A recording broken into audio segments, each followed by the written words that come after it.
mystery of the night. I know there is an easy way, but it is my choice anyway. Don't let me waste my time in futile thinking anymore. Fading, not to be tamed. Watch me, I never will lean upon you. I can go by myself, I in the freedom. Time never stopped away from me. Looking for answers and looking for the clue. Flying by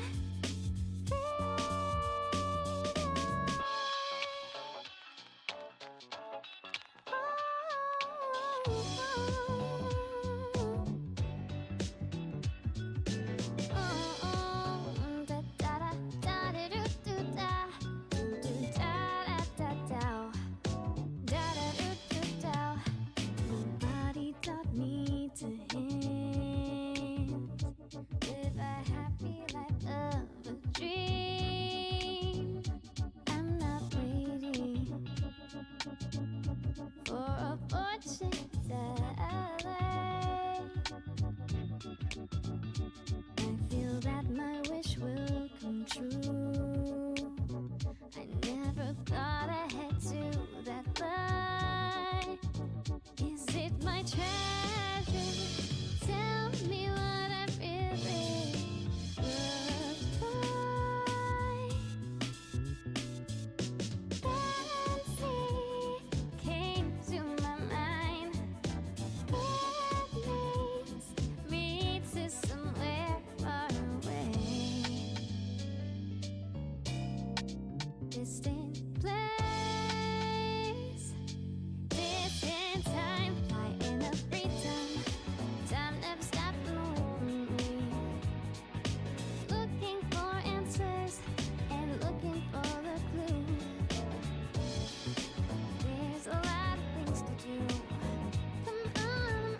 the floor to look for another door.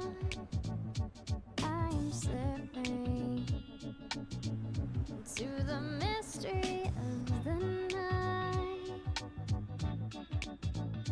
I know there is an easy way, but it is my choice anyway. Don't let me waste my time in futile thinking anymore.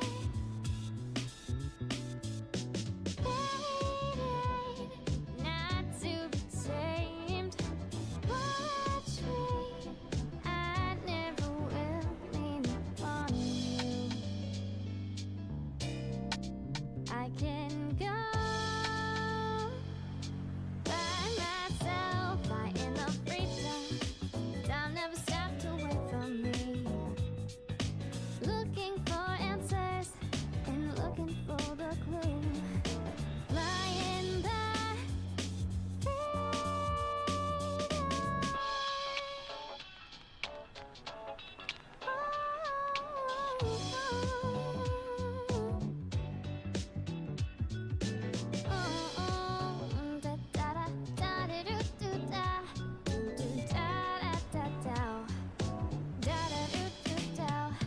Nobody taught me to hint.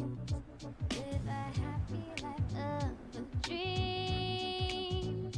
I'm not waiting for a fortune teller. I feel that my wish will come true. I never thought I'd to that line. Is it my treasure? Tell me what I really look like. Fancy came to my mind. It leads me to somewhere far away. Distant place, distant time, fly in the freedom. Time never stopped away from me. Looking for answers and looking for the clue. There's a lot of things to do. Come on, I'm ready to gamble. It's time to play the game. Fly in the freedom. Tell me what is this feeling?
Alright, hopefully everything's working now.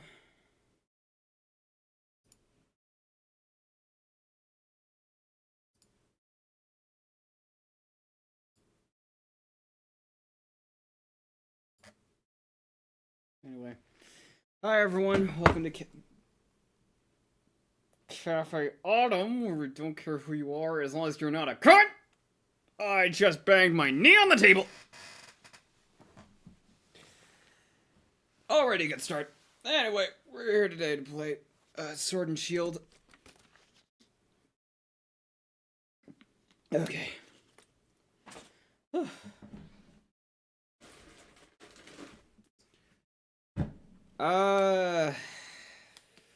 what do I say? I mean, it's weird. I've been a fan of Pokemon this entire time. Not once. Okay. Well, not once have I really bothered to do a mainline playthrough. In terms of, like, playing it on stream. I played, Arceus once, I think. And then I kind of, like, stopped playing it for a bit. But yeah, like, I have X and Y, I have, Omega Ruby, Alpha Sapphire, I have Sun and Ultra Moon, and whatnot. I have the remake of Diamond and Pearl, I have Sword and Shield. I just never bothered to really play these games. Live, that is. So, I don't know. Hopefully everything sounds fine. Okay, but anyway, yeah. I don't really have any plan here. It's not really gonna be like a Nuzlocke or anything. It's not gonna be like this, but I insert blank here. Nah, I just feel like taking a look back at one of the Pokemon games that one of the Pokemon games I like. Yeah. Yeah. Don't really know what else to say. I do have a full game of it. Like, I still have my full saved game. I just made another account to start a new game.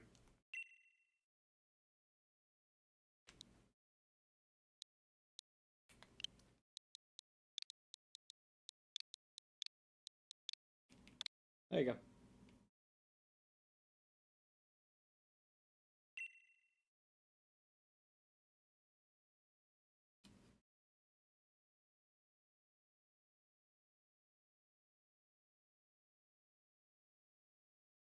Does everything sound fine?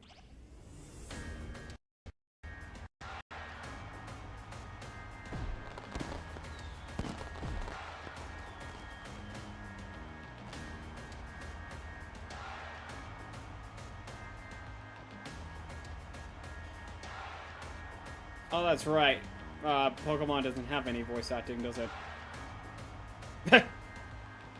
Kind of blanked that out, didn't I?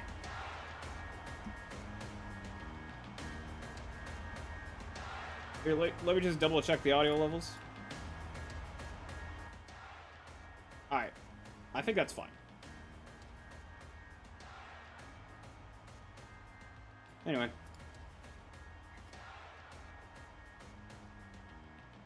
Alright, yeah, fuck. I forgot this. Never mind. Fuck it. Welcome to the wonderful world of Pokemon. Our beloved Galar region is a wonderful place with thriving nature. Beautiful cities, many Pokemon, which we share our lives. As you know, society is able to thrive.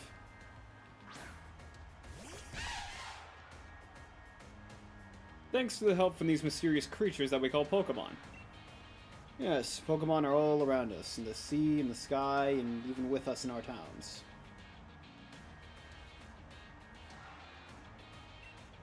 And to those of us who choose to raise and train Pokemon to do battle and compete, we call Pokemon trainers.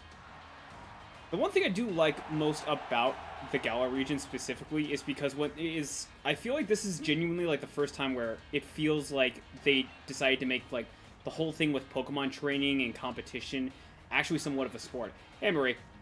Hello. Now turn your gaze to the Gallery region's greatest Pokemon trainer, your undefeated champion. It's time Welcome to Britain, everyone! It's caught in your cheap push! You're part of the UK anyway. Oh, you're saying there's nothing, you cheap push cut! What the fuck am I Pokemon what? Yeah, but like I was saying, I think the thing I like most about this was that this is the first time where it genuinely feels like Pokemon as an actual sport. That's cool, honestly. Yeah, because it's always kind of followed a very familiar but same kind of formula of just going off on an adventure. Where it's an adventure mixed with an actual sport. Yeah. Don't you love cutscenes where there's lip syncing but no voices? I mean, we're talking. Fair. This is basically just real-time fan dub. Welcome to Scotland, the home of our Pokemon trainer.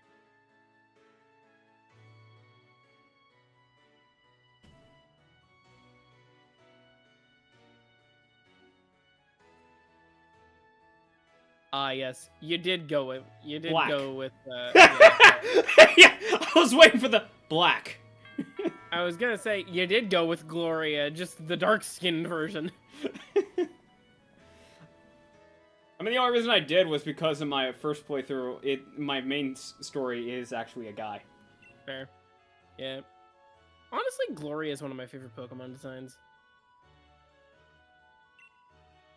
She's neat.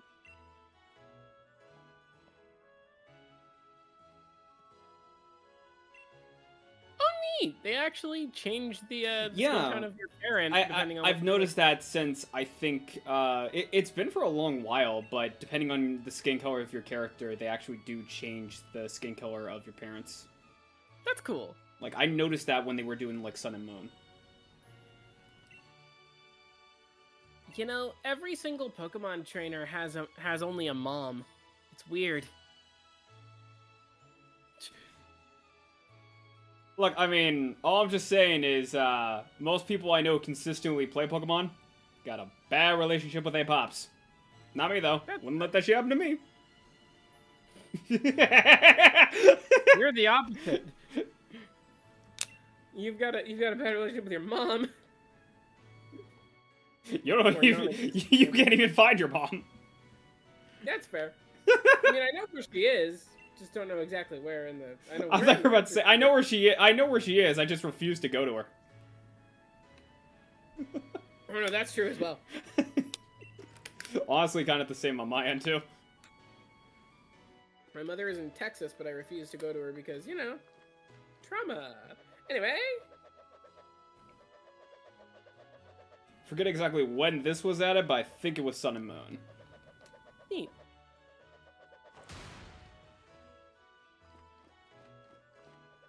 Oh, hey, it's a little Munchlax. I refuse to call any Munchlax I come across anything other than Montoro. Montoro. My neighbor Montoro. Didn't you leave it in your room? Mom, I don't have a room.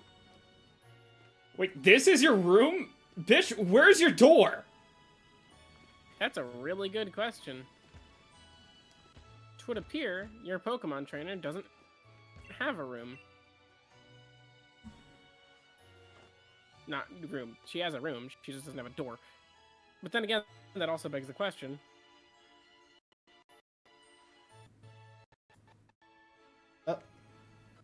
Where does the Pokemon trainer's mom sleep?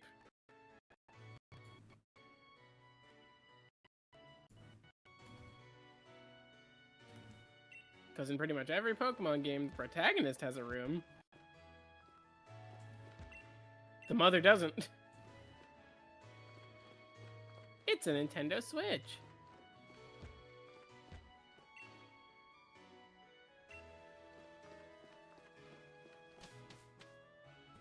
It's a Nintendo Switch. If you can listen closely, you can hear the fourth wall breaking.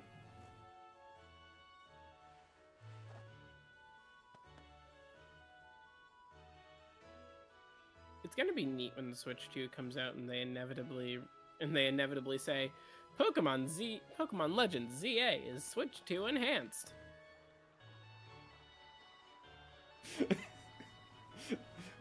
Oh my god, Zach, you're never gonna believe it! They're showcasing the Switch 2 over here! Yeah, what's it like? It's just like the first one! Yeah. I will say, though, I do like that, fucking Pokemon Legends ZA seems to be taking a hint from another really successful Nintendo RPG in terms of its combat system. And that is Xenoblade.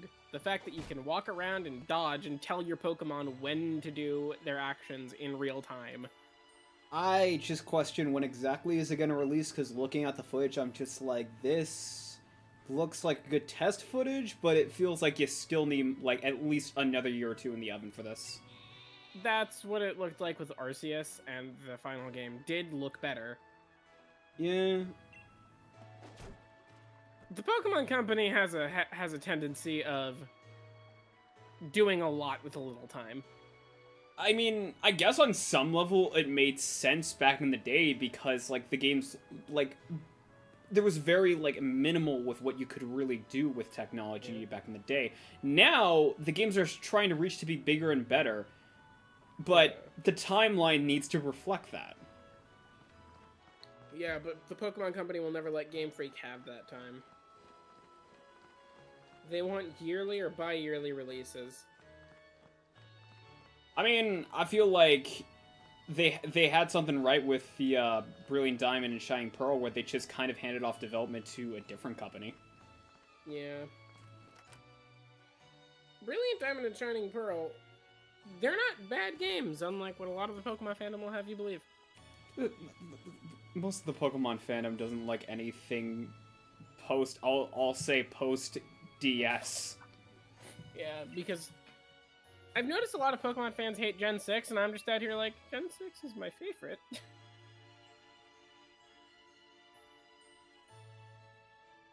I spent a lot of late... Wait, Gen 6, was that X and Kalos. Y? That was X and Y, yeah. Yeah, I liked X and Y. I spent a lot of late nights on my 3DS, just laying in my bed, wandering around the Kalos region.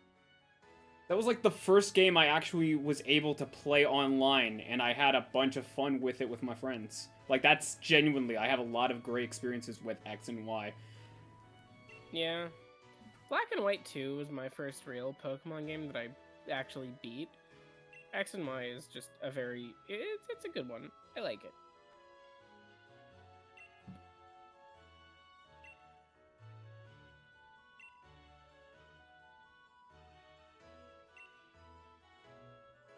I never really paid attention to the Pokemon stories back in the day, but... I mean, to be fair, until I'd say Gen 3, it wasn't really like they were trying to make a incredibly, like, memorable Pokemon story. Like, because it very much was a case of, like, no one's really expecting anything. And then Gold and Silver came out, it was just like, alright, I don't really think people are expecting too much, but it's not like we can do a whole lot to actually return the favor in terms of what we did in Red and Blue. And then starting with Gen 4, they started getting actually ambitious with storytelling. Yeah. Although I definitely would say, like, Gen 3 is sort of, like, where they were testing the waters. Like, alright, a lot of people are really liking our game. Let's see what we can do with an actual story. Yeah. Then Gen 5 happened, and they said, would you like to see abusive parents and what happens when a child is not liberated from them? Or when a child only knows abuse growing up and knows no other way of love? Well, you're in luck. We have N.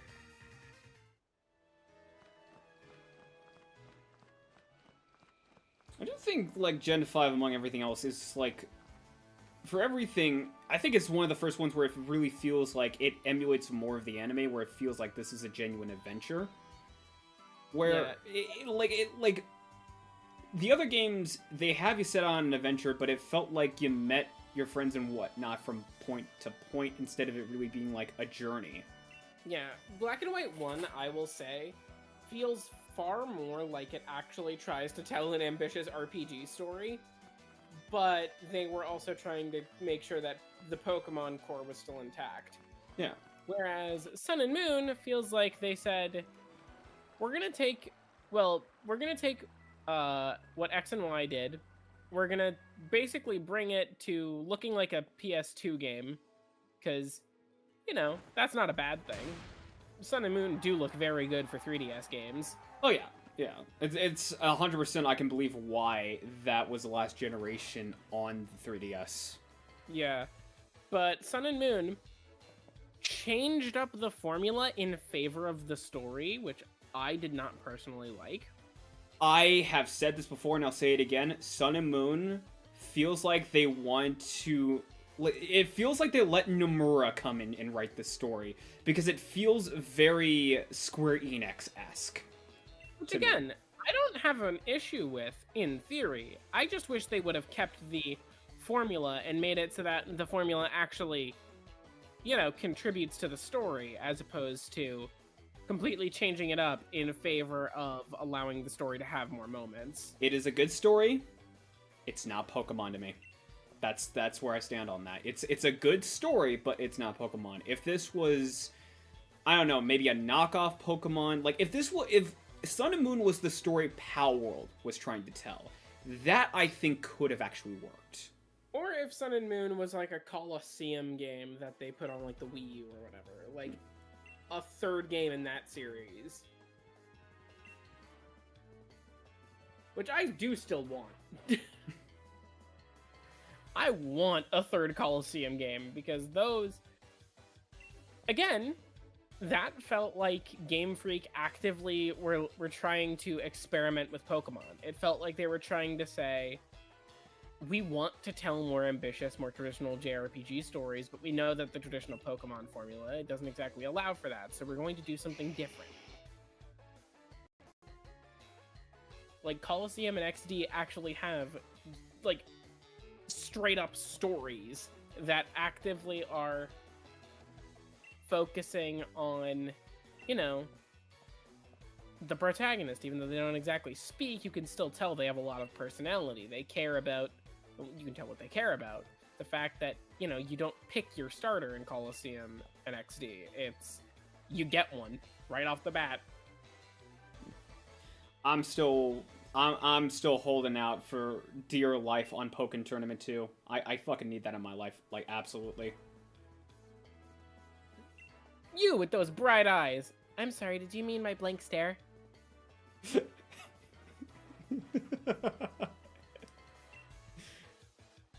Thank you, Mario. You're this kingdom's greatest hero. I'm Sonic. Thank you, Mario. You're the kingdom's greatest hero. I'm Sonic. Wait, if I'm in the Mushroom Kingdom, where's Mario? Just fucking Tails 360 spiraling into the ocean while Mario's just hanging onto the plane. No, I just imagine Werehog Mario. Werewolf Mario fighting Dark Gaia creatures. You know, I'm saying this, give it time. Unleashed Recomp will do that. The Unleashed Recomp mod scene will do that in time. Oh, absolutely. Like, the game is on PC. That's already a sign we're getting mods for it, if we aren't already. We already have Miku! Mm-hmm. They literally went, Miku replacing Chip for the entire game, including the voice acting. You know, I was expecting it to just be a cosmetic swap, but no, they had two chibi models. One for little ghost Chip during that one scene where Chip was like, I'd rather be dead, and turns into a ghost.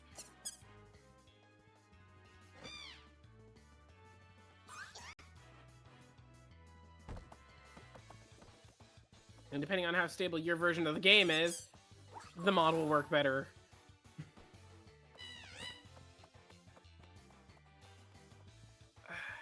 as much as I hate to admit it, the only one of these I actually find appealing is Scorbunny. Oh yeah, the Scorbunny is, I think by all accounts, Scorbunny was one of the most popular ones, which is a little awkward considering a certain someone. Yeah. Anyway, Scorbunny's a cute little guy. I went with Scorbunny on my first playthrough. See, I don't know. There is just something about me where I'm like, I will pick the starter I find the cutest. I usually like to go, alright, so I went with this last time, what do I go with this time? Yeah, for me, typically, I go with the starter I find cutest, which, to me, would be Scorbunny. To a lot of people, it's Grookey. I'll take a look at them, and then I'm going to give my reason as to why, because I have a legitimate reason, and it's actually a pretty recent reason why I'm going with the one I like. Like, I love Chespin. I did not pick Chespin. I picked Fennekin because I liked foxes. But then, I decided in my second playthrough of X and Y to pick Chespin. I went with Froakie. That's fair.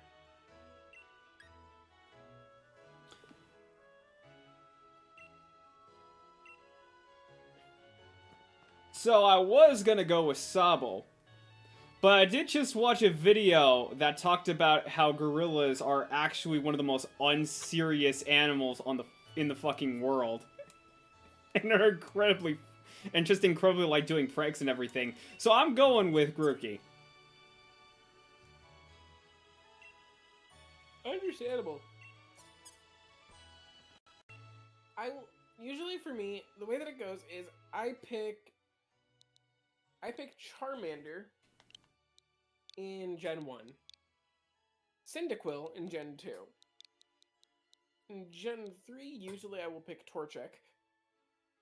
Or I'll pick Torchic or Mudkip, because I find those two adorable.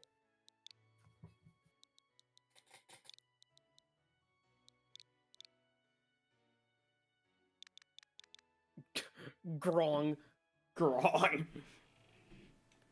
But yeah, I picked Mudkip in my recent. I picked Mudkip in my recent playthrough of Alpha Sapphire, and I named him Sokka. Nice. Because I was like, Water Tribe.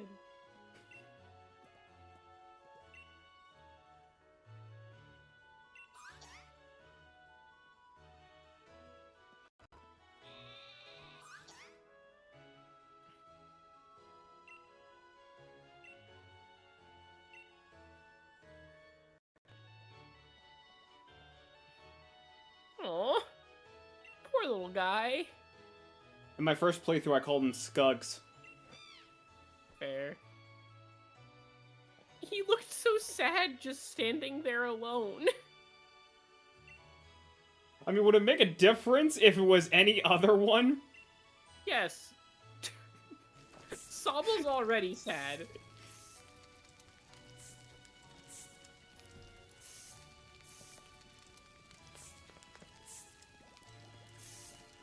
Sobble is already sad. I don't feel bad about picking other Pokemon over Sobble. You can't make him more sad.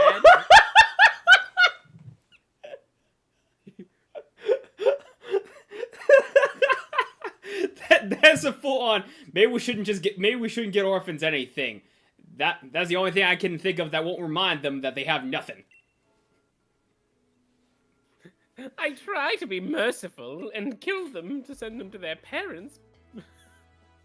I try to be merciful, let them live, but they just come back to try and kill me anyway. I already tried letting them live, but they usually come falling under my reign or just die to my own will. Usually both. Frankly, killing them is a kindness. I can retract that kindness if you'd like, but then who's the villain?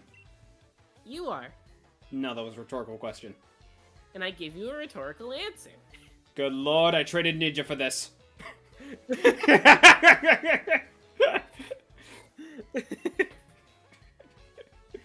Okay, see, here's the thing. I've made the joke here. If anything, usually I'll be hanging with Ninja on my own time, and Ninja will catch me off guard because I don't expect certain things from Ninja. Yeah, you're welcome, by the way.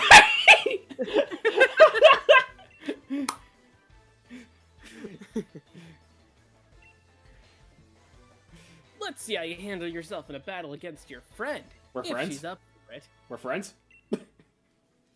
What do you say? Willing and ready to take hop on in the first ever Pokemon battle of your life? No. Then how about I give you a spot of advice? You don't want to go getting so caught up in things that you forget everything you've accomplished till now. How about I give you a spot of advice? Why don't you stop being a little beta bitch and fight this kid? Kick my little brother's ass, you bitch!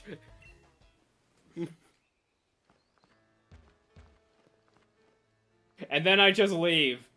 And then the credits roll. Yeah, just Gloria leaves. Gloria leaves, credits roll. This is it. The ending of Pokemon Sword and Shield.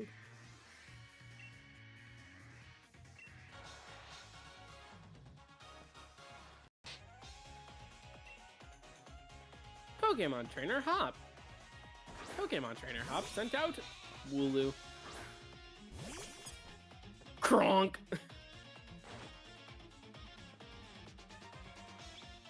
Having two Pokemon will not save you against the absolute mad lad that is Kronk. He just scratched you with a stick. That's a blunt object.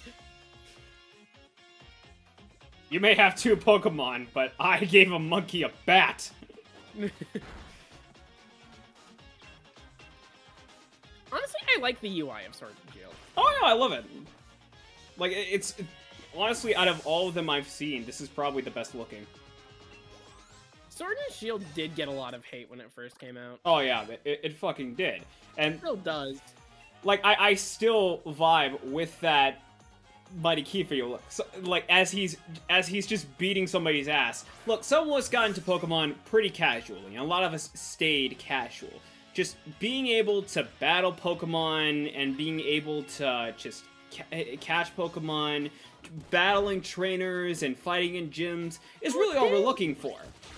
Okay, I've noticed something here. When the Pokemon levels up, it'll show you it'll show you your little Pokemon party. Yeah. Just, like, that's neat. How you get to, like, you know, how you can choose to sub in a Pokemon. But, like, usually the other games don't show you your Pokemon until you have, you know, chosen to sub in a Pokemon. Yeah. I actually really like that. It lets you understand, because EXP share is a thing. Yeah. Yeah.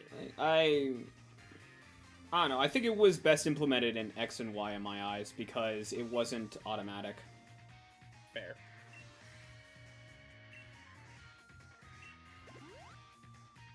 The way my mom used to play Pokemon is when she would catch a Magikarp, throw it out, sub in another Pokemon that could actually do damage, and then just rinse repeat until it evolves into a Gyarados. I mean, that's essentially that's pretty much how my brother taught me how to do it. Yeah. Before EXP share, you literally just sent it in, and then you sent out the Pokemon you're actually going to battle, and they would get experience. Yeah. I could still probably do that with, like, if I really wanted to makeshift EXP share, I could still probably do that with every Pokemon I have on my Yeah. It's like how, like, in a Final Fantasy X, you have to, like, sub in your party member, do a single action, sub them out, and then go back to your main party. Yeah.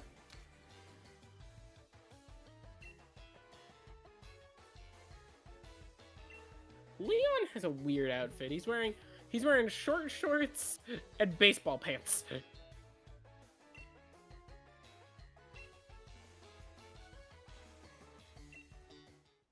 At least makes me feel confident.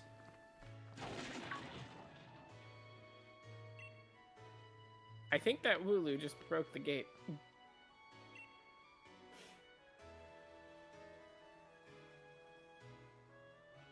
Must have just been the wind. Why was that Wooloo trying to run away? I'm free! I'm free! That Wooloo almost gets jumped by a wolf Pokemon. Save me!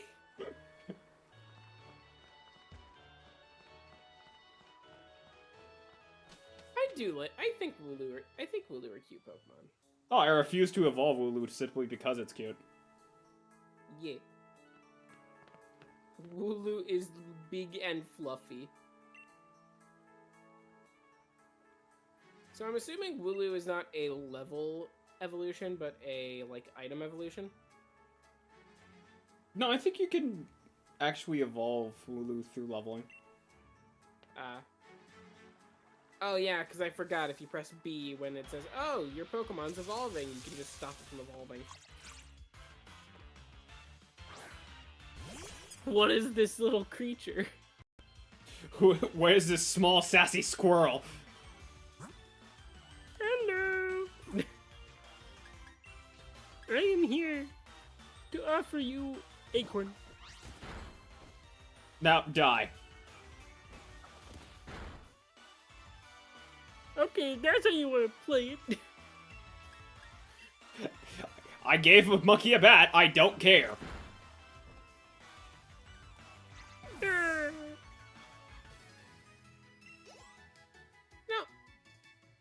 I don't like it when people are like, oh, there aren't Pokemon centers out in the wild. Chances are, those Pokemon are dead. And I'm like, you really think Nurse Joy won't go out into the wild and actively pick up fainted Pokemon? Come on, guys. This is. I also just like the answer being what they do with the manga. Like, if you ever read the manga, to anyone who isn't aware, if you ever read the manga for Pokemon Yellow, Yellow is a girl that grew up in the Viridian Forest who has special healing properties where she doesn't need to travel to a Pokemon Center. She can just heal Pokemon. See, I just like the idea of, like, whatever trainer fights a wild Pokemon, always making sure they have, like, a potion spray bottle on them. That way they can just, you know, spray the Pokemon back to health and basically just tell it to run along. I mean, I just go by anime rules. If there's no body, there's no life taken. Yeah, that's fair. Branch poke! Now I just immediately think of the fucking meme I did years ago of just fucking the footage of just the Twilight Wing special of Wooloo jumping into Hop's hands. Fucking Hop throwing it back into the air sometime later. Just nice, pleasant mountaintops. And you hear Wooloo's cry in the distance immediately falling into a comment.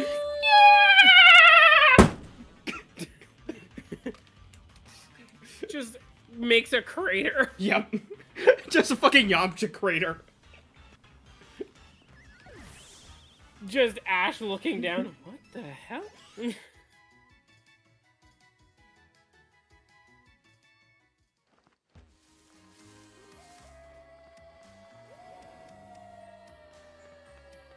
Pokemon Gen, I think we're on. What's I can think here? There's red, blue, yellow, green. That's Gen 1. Gold, silver.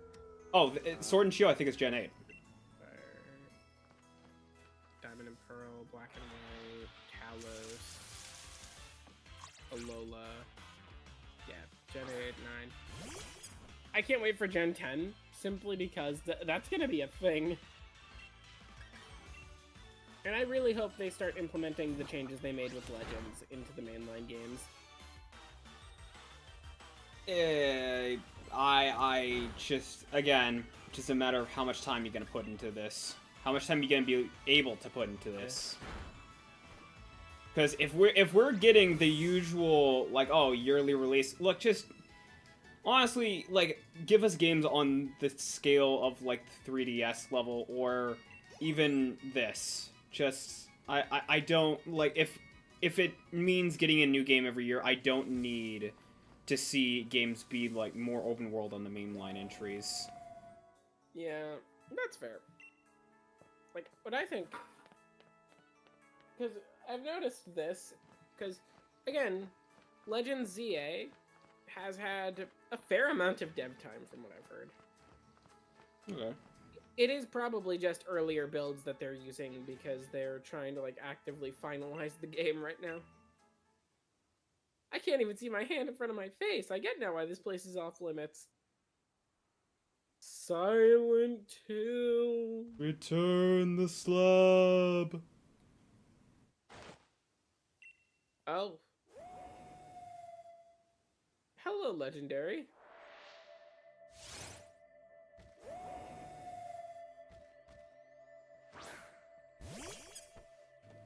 Go, Grunk.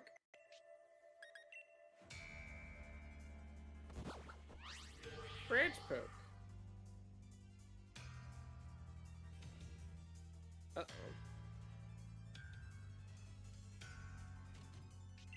Yes, Hop. The move had no effect.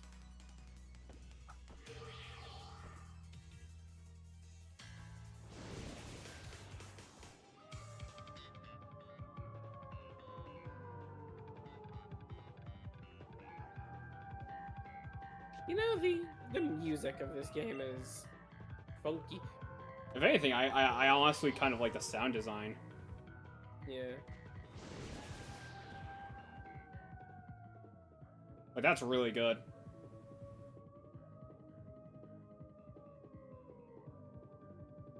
Hello? Where'd the Pokemon go? The white screen.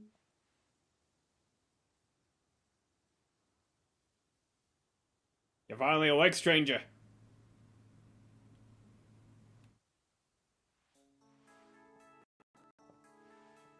Hello, small Scottish child.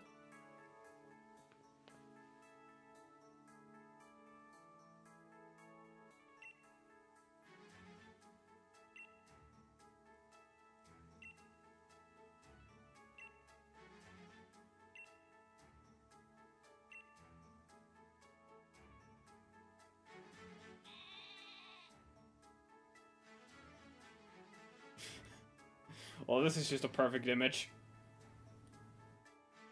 Charizard and Wooloo. Yeah, nothing bad ever happens to dragons and sheep. Charizard's eyes look a little weird. He's staring directly into your soul.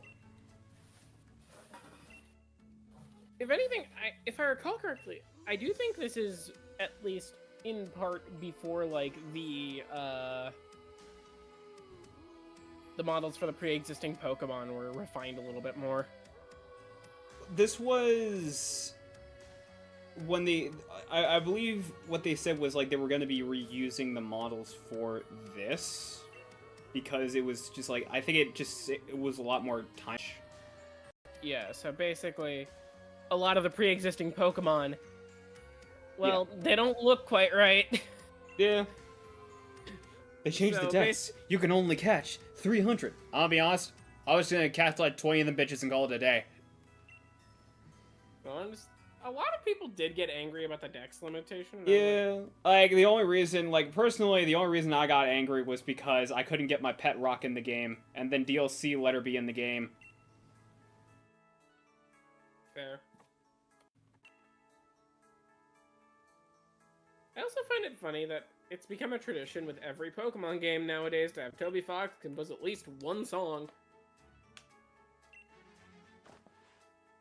They really just said, "Hey Toby, you want to compose a song for Sword and Shield?" Toby was like, "Bet." You want to compose you want to compose a lot of songs for Scarlet and Violet? Bet. Seriously, Toby Fox. It is wild just how mainstream he has become. Like, the fact that Toby Fox is one of the main composers for the Pokemon series nowadays is weird.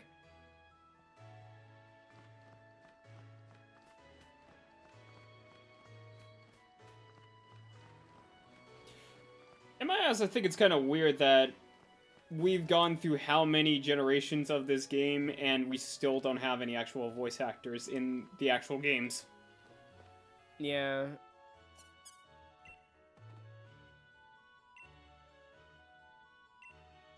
I would love if, like, I would love if Gen 10 actually introduces voice acting. It would be neat.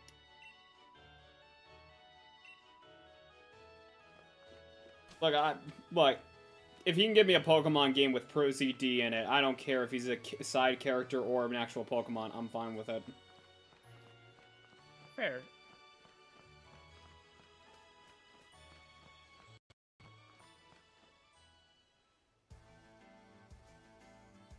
This is the big step. You know, we were literally just here yesterday. And you the next champion? Ha! Do you know who you're talking to, Hop? I'm the protagonist. Hop. Oh, I'm sorry. I couldn't hear you over all the fucks I don't give.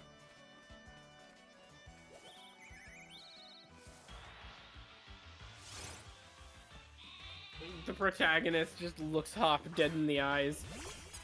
You are going to become obsolete, Hop. There is no escape.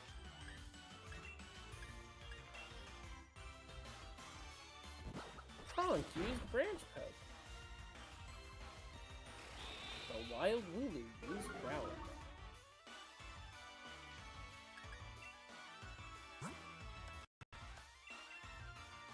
If I were... I would make sure that in, like, their health displays, it displays what type they are. I like the guessing game. That is fair. I mean, look, make that an option, that's fine, but I like the guessing game. It's just like, hey, would you like to see what type the Pokemon are? Yeah. Hey, Star.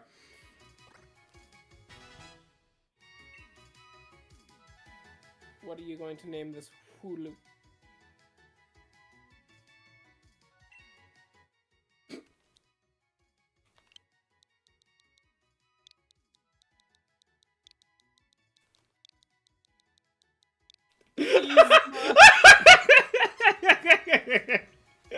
You've got Kronk and Yzma.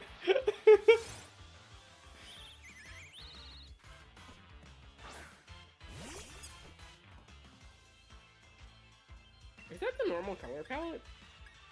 The normal color palette? What do you mean? Like for that owl. Yeah. Ah, fair.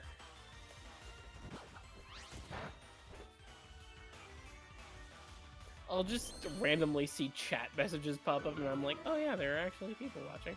Oh yeah, that's right, you stream. Yeah. Kronk used Scratch.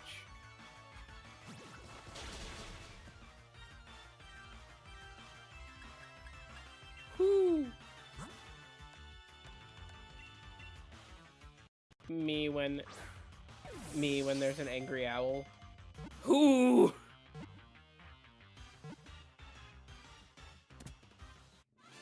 Oh yay! Gotcha! Rookity was caught! Did I ever tell you about the owl joke? The owl joke? So this was back when I was in high school, and at the time, it was, you know, like being in high school, it was always like, you know how people always like to do like the whole gotcha bit where it's just like the old joke used to be, it's just like, man, hey, take a look at this. You look down and somebody's doing like the okay symbol, but it's just like, it's supposed to be, ah, you looked, haha, kind of thing. Yeah. Yeah. Or, you know, the game. Yeah. I'm not actively doing that shit because that's so annoying. Yeah. But it was like, we had this whole thing where,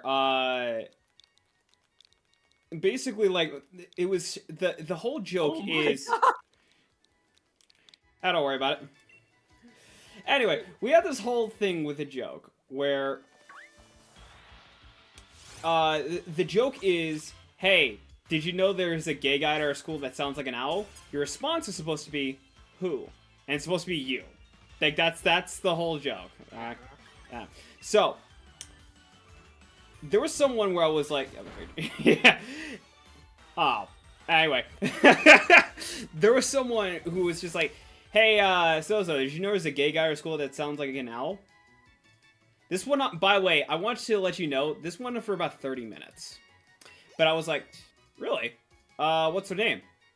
No, there's a gay guy who sounds like at school. Really, what class did they go to? And, like, I was asking these questions, and it was just, like, going on for 30 minutes. It's just, like... Who's their homeroom teacher? It's, like, their homeroom teacher, like, do they have a favorite food or something? Did I see them? Did I meet them or something? Just going on, and after about 30 minutes, I was just like, okay, who the hell is it? It's you. I could not stop laughing for a good fucking 10 minutes. I'm not even kidding. Jesus Christ. Because I was just like, oh. I think it might be worth it if you encounter another one to just throw the ball immediately. I Wait will until sometimes try that, but I guarantee you it usually, like, almost never works. I would say maybe about half health this time, then. Because it is Here, still left. let me just double check this. What was the attack stats? Wait.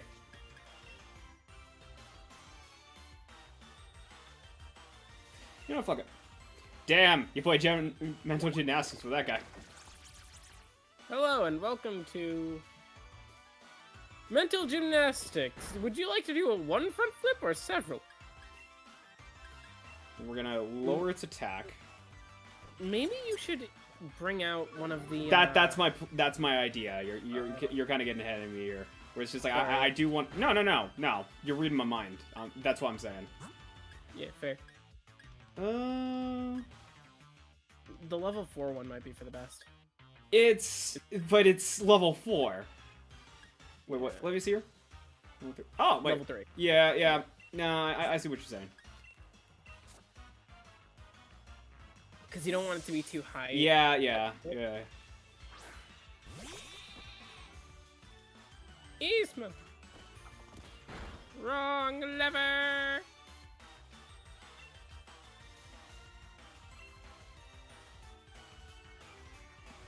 Tackle.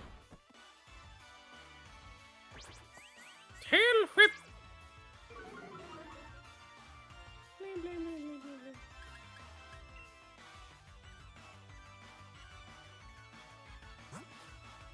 I was about to be like, Yeah, I was like, game. I was like, oh no, did you encounter like some sort of rare crash? That would have been wild. Just your game decided, I'm going to freeze now.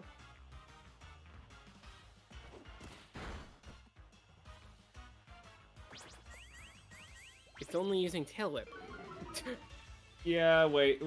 Give it a moment. If this doesn't work, then by all accounts, it's probably just gonna start attacking now. Let's see. Pokeball!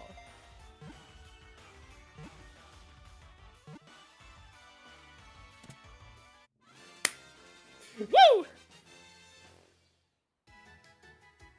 Squove it! Or, is that how you pronounce it?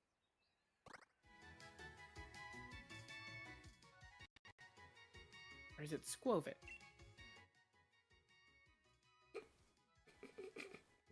I know another name. Oh no.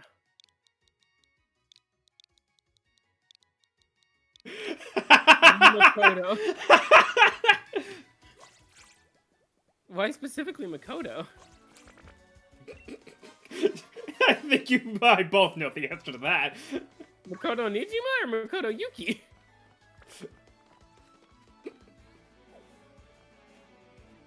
I mean, considering that it kept dying on you.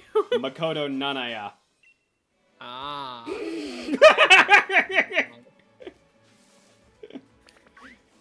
Listen, sometimes I am simply stupid. I am what they call not smart. I don't get it. Star, okay, I'm gonna need you to do me a favor. Look up Makoto Nanaya. Just trust me on this. It is a character in Blaze Blue. Yep. Look up Makoto Nanaya. Yeah. So You'll understand. Spelled Nanaya.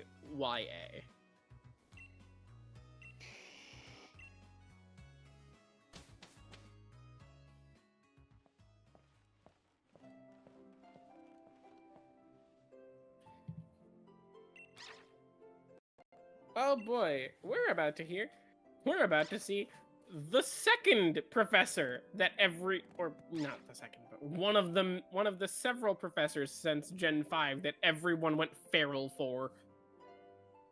Ohio Professor that certainly, that would call it, yeah. Ohio Professor that certainly by no means is a big member on Rule 34. Literally, all of the moment the trailer for this game released. Oh yeah. Oh my god. Dude, like, people have been feral about Hex Maniac again since Legend ZA. Yeah.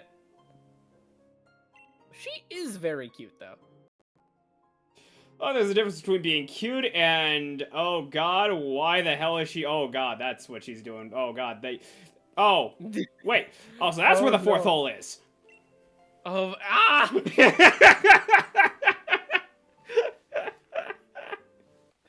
That was, God, that took a second.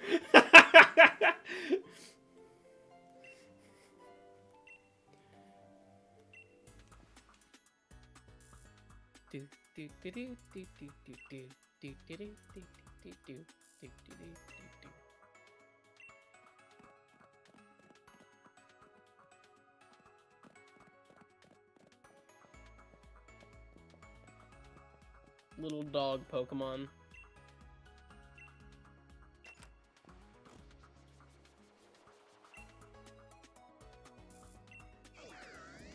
Hello. It's a smartphone. Except not a smartphone, because it's a living creature. Don't you think this is a tad inhumane, Sonia? Nah, it's chill.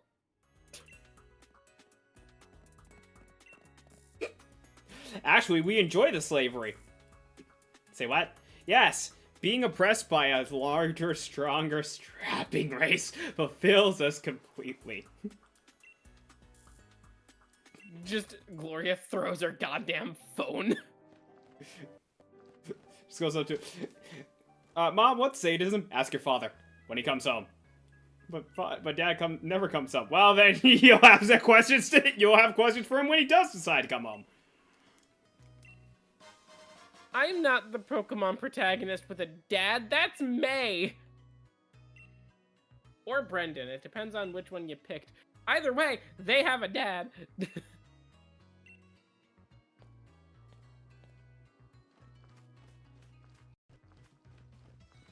It is very funny that whatever protagonist you don't pick's dad is just Professor Birch.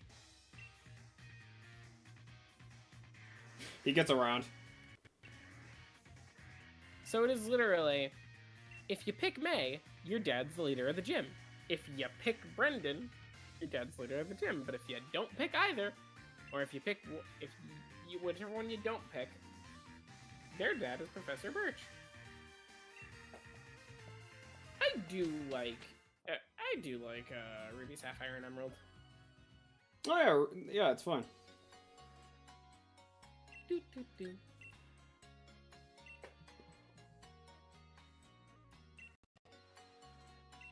I at least like that they're taking into account. Yeah, okay, so you've played these games before, right? Yes. All right. Well, never mind then.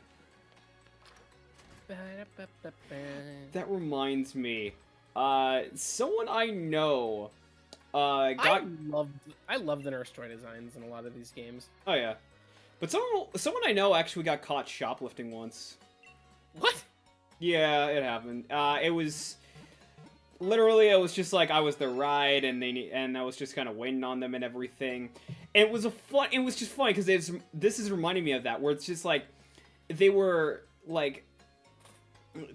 just being held for questioning and everything a security guard comes in with all of this different stuff, these different like devices and all this stuff, and I'm just listening to them like, oh my god, oh wow, and they say, do you know your rights and do you know like your rights and everything?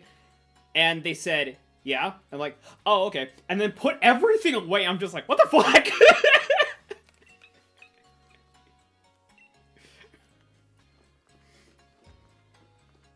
I know my rights. I'm still gonna put the shit back, though. Welcome to the Pokemart. Buy our shit. Pokemart, buy my stuff! That'll be 10,000 Poké-Dollars. 10,000 Poké-Dollars. What do I look like, rich? Technically speaking, that's... Well, you are 10 years old, so you legally, yes, I would say yes, you do look rich. Technically, that's just, like... She's 10 years old, she's a woman. It's $100. Yeah, $100 US. Just someone going, just like the fucking main mafia rival in any fucking Pokemon game. Nah, he's 10 years old, he's got hair on his nubs. Just... Officer Jenny's just out here like, that is not the case.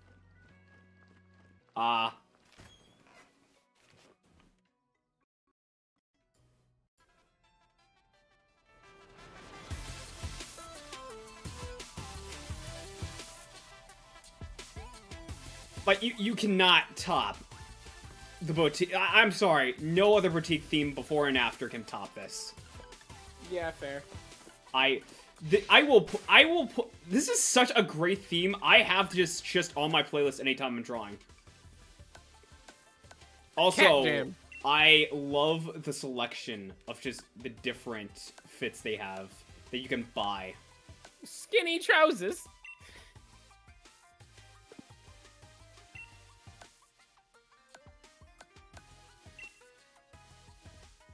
Oh, that's actually really cute. That's what she wears under the parka, I believe.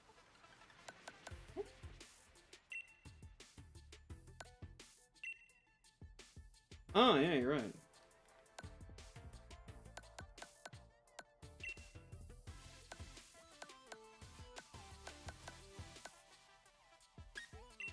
Yeah.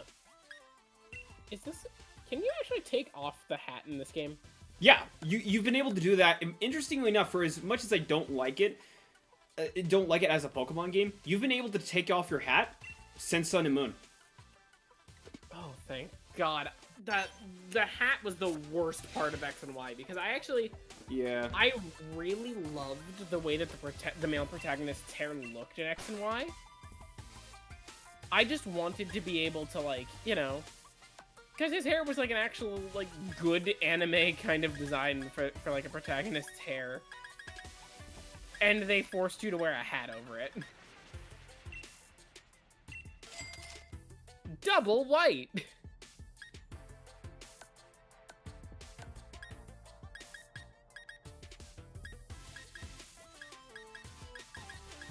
I gotta get a little self-inserty here, so let's see here.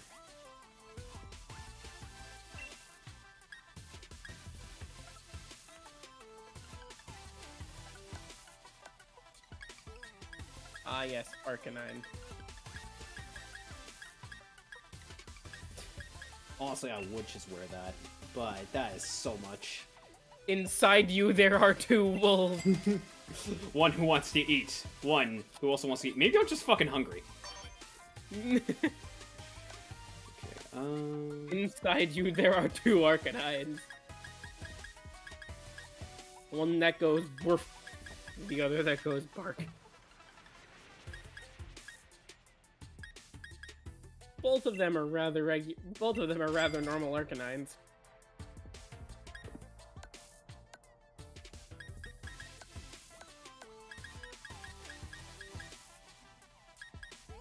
Ah, yes. They do not have chucks, but...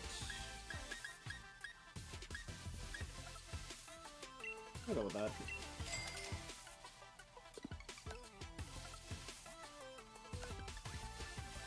I will say that I do like that the protagonists have been visibly older than 10 since, I want to say, Black and White, in terms of, like, their actual designs. Pokemon actually went from, these are just actually children, to, these are probably, like, teenagers. Like, at least above the age of 10. Yeah, like, because if I recall correctly, it is... If I recall correctly, the protagonists in Black and White are at the maximum.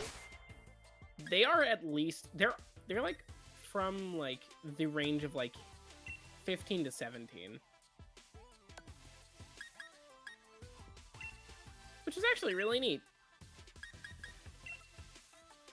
Because it's like the first time that Pokemon actually went, these are not children, these are actually, like, you know, teenagers going on an adventure to see the world.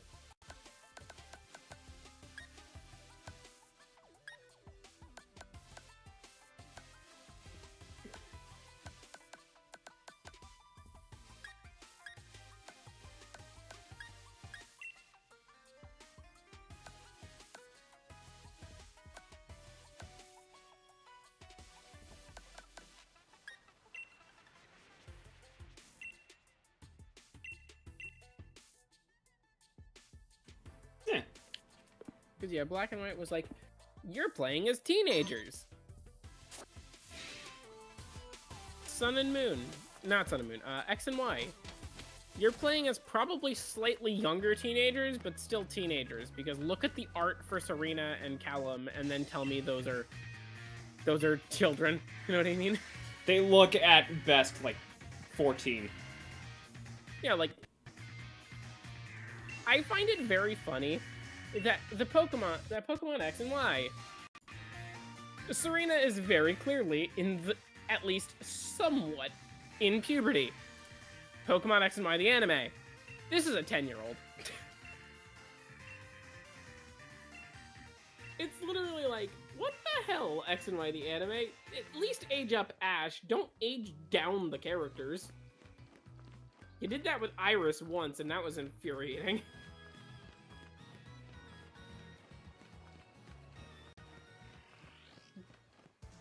Because, yeah, my thing with that is literally, if you're gonna go out of your way to specify that certain characters in these games are at least, that the protagonists of the games are older now, don't go out of your way to de-age them for the anime. That just creates more confusion among the fandom.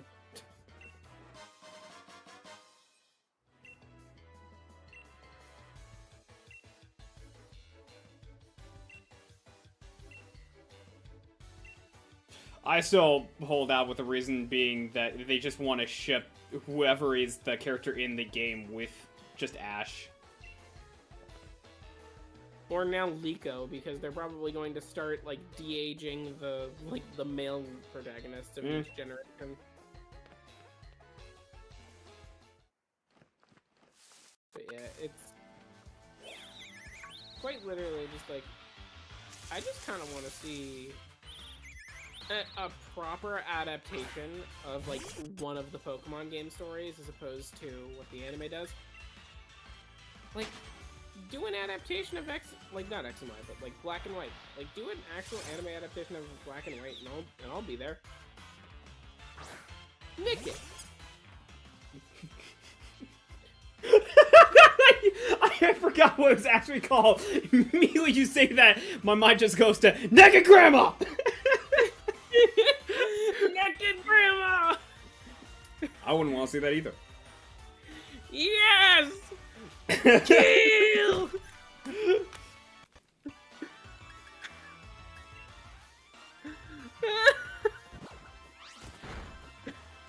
I find it very funny that Steve Harvey, whenever he gets caught off guard, because I think there was, like, one question where it's like, what would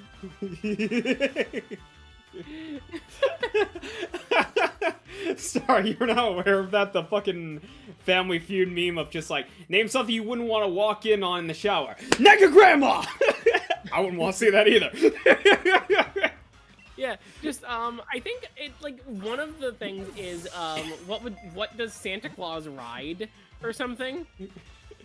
And this one person who's been like giving really wholesome answers for most of the show says Mrs. Claus. I am playing into it. And Steve Harvey gets so caught off guard by the answer.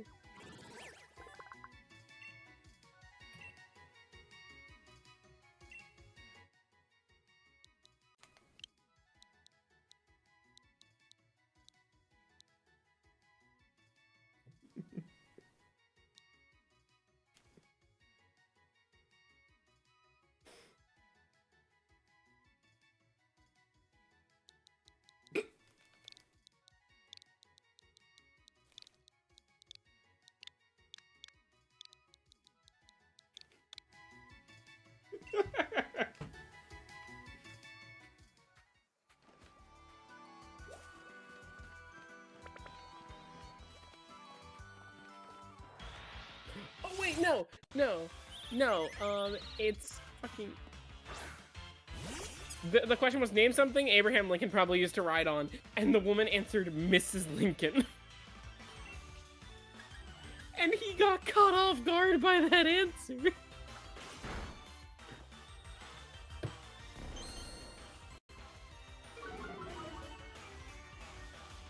Tell me a part of the body that begins with the letter T. Titties.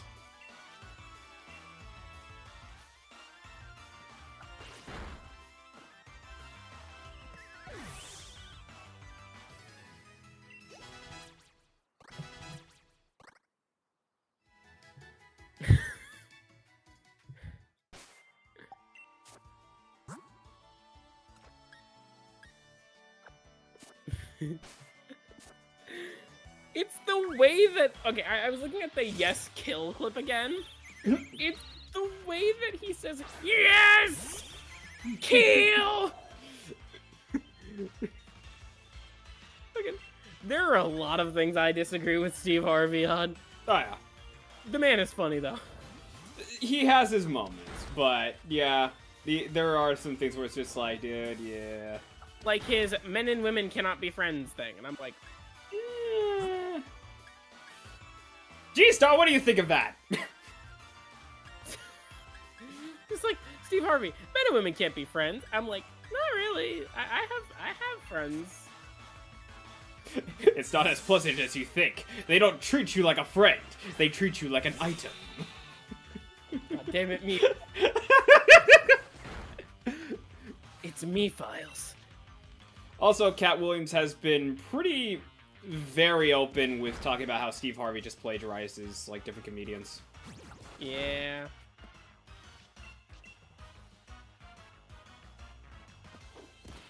The man's got his moments, mostly on Family Feud. Yeah. And I think a lot of that is very much just... Well, I'm inclined to disagree, yeah. Yeah, I think a lot of it is very much just, like... just in the moment instead. Because sometimes, like, that's what I kind of like about a lot of comics where they're getting put on the spot with some things, and it's just that's like... the thing about Family Feud. It's literally, he's not expecting half the answers he gets. Therefore, it's literally to his basest instincts. Which is usually to go, yes! So one of my favorite, like, bits, it's just, in general, it's just fucking Randy Feltface. It's just like, hey, what's your name? And, like, the puppet looks down, it's just like, hey there, what's your name? I'm just looking down the middle and nothing, aren't I? Fuck! I love the, blueberries are fucking Blueberries are fucking purple! Water is only blue if there's a lot of it concentrated in the one area, and then it has sharks in it! Blue means sharks! In it! Randy Feltface is so funny. Oh, yeah. Yeah. To this day, I just love the line. I don't even masturbate to get off anymore. I just do it to avoid other tasks. Just like, at some point, it just gets to that where it's just like, it doesn't even do anything for you. You just do it to pass the time. Randy Feltface, whenever, like, he's just silent and shaking.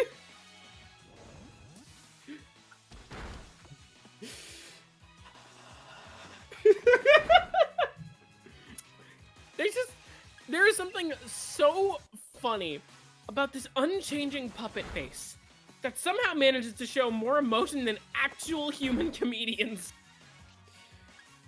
There is a thing in that, and I think it never changes. There is a thing in that, and I think it's better expressed in animation, but it's called method acting, or just like character acting, where how a character moves, your mind fills in the blank with how their expressions are. So, yeah, because like, again, it's like Kermit. There is so much more expression with a lot of Kermit's movements in a lot of those movies than there is with humans in those movies. Yeah. It's just like you see in your mind all the different expressions where he says, you know, it's amazing. You are 100% wrong. I mean, nothing of what you said has been right. Yeah. Just fucking. My favorite thing is when Kermit's face gets all scrunched up when the puppeteer is trying to make him look angry. Yeah.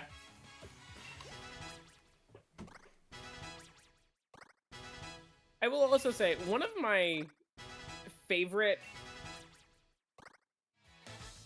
pieces of Muppet media has been is the Muppet movie 11. It had no right to have the banger that was Man or a Muppet. I still can't get over Muppet Family Christmas, honestly. Fair. Just like the, it's just like yes, yes stands with letter Y. True stands with letter T. What is this? Where we come from, this is small talk.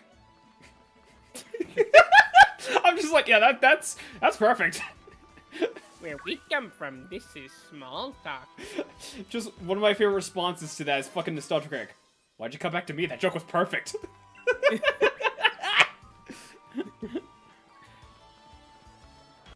So there's a dropout bit of Kermit defending himself on trial for and he's like, no, we've all heard of... And it was Brennan, obviously it was Brennan. But it's like, now, we've all heard the compelling arguments as to why I am on trial for the murder of Fozzie Bear. Fozzie was a close friend. Now, why would I record myself going up there if I had such cause to kill him? And then you just hear, and it's fucking Josh.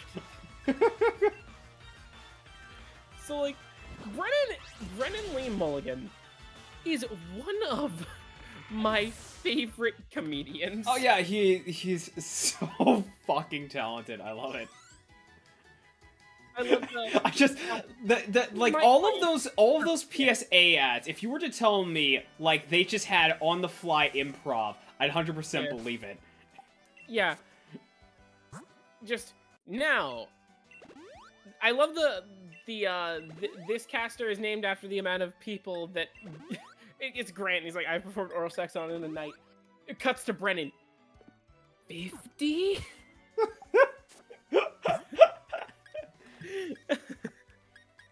I fucking love Brennan. The man has like my favorite is like I believe it's in like the first episode of Make Some Noise. Yeah. It's a defendant stupidly interrupts his lawyer's closing remarks. Mm-hmm. Now, is my client a perfect man? No. I killed him, yeah. Oh god, Dropout's so funny. It's also very funny that it's literally a lot of people looked at what Dropout was able to accomplish and were like, we can do that. No, you cannot. If I recall, wasn't the reason why they were able to be so successful was because the actual, like, owner of it, like, Sam Reich, drank a cup of piss. Sam Reich, literally, he was straight up, from the get-go, incredibly honest about the decisions leading up to Dropout, and straight up said, the only thing that will be different on Dropout is that it will host unscripted content. The scripted content we will still be doing, and that will be going onto YouTube for free. You do not have to subscribe to Dropout. And ultimately, College Humor eventually stopped doing scripted content, but it also led to some of my favorite shows on Dropout. Oh, yeah. It's only like $5 a month. They encourage password sharing. It's like literally, no, you don't have to tell your friends to subscribe to Dropout. Give them your password. I just Dropout is successful because they are different from other streaming services. Cute and strong together in combination. Oi, say you want a cheeky Pokemon fight! It's a Poke Catholic, you cheeky tot.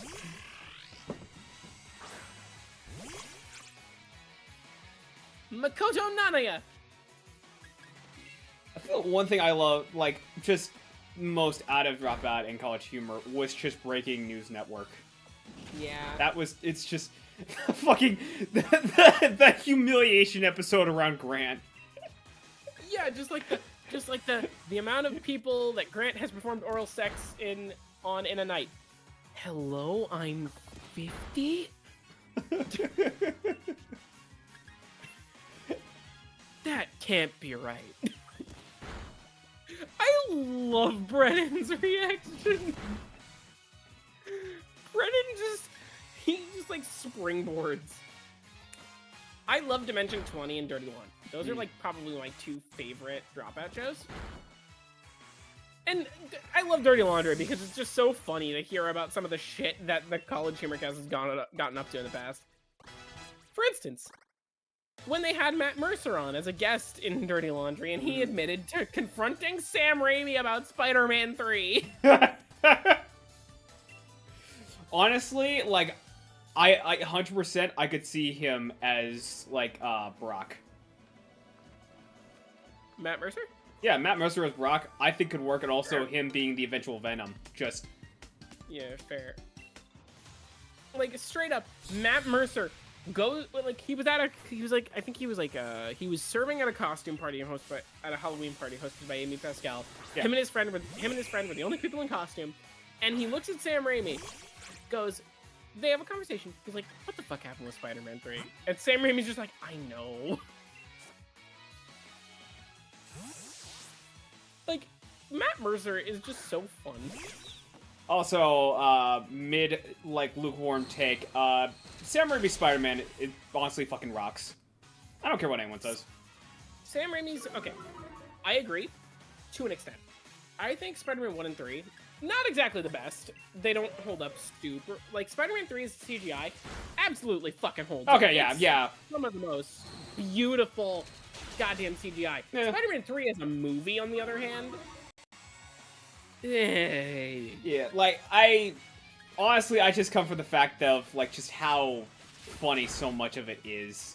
Just, especially, like, Bruce Campbell, who was absolutely giving all for his, like, just slight humor. Just, romance.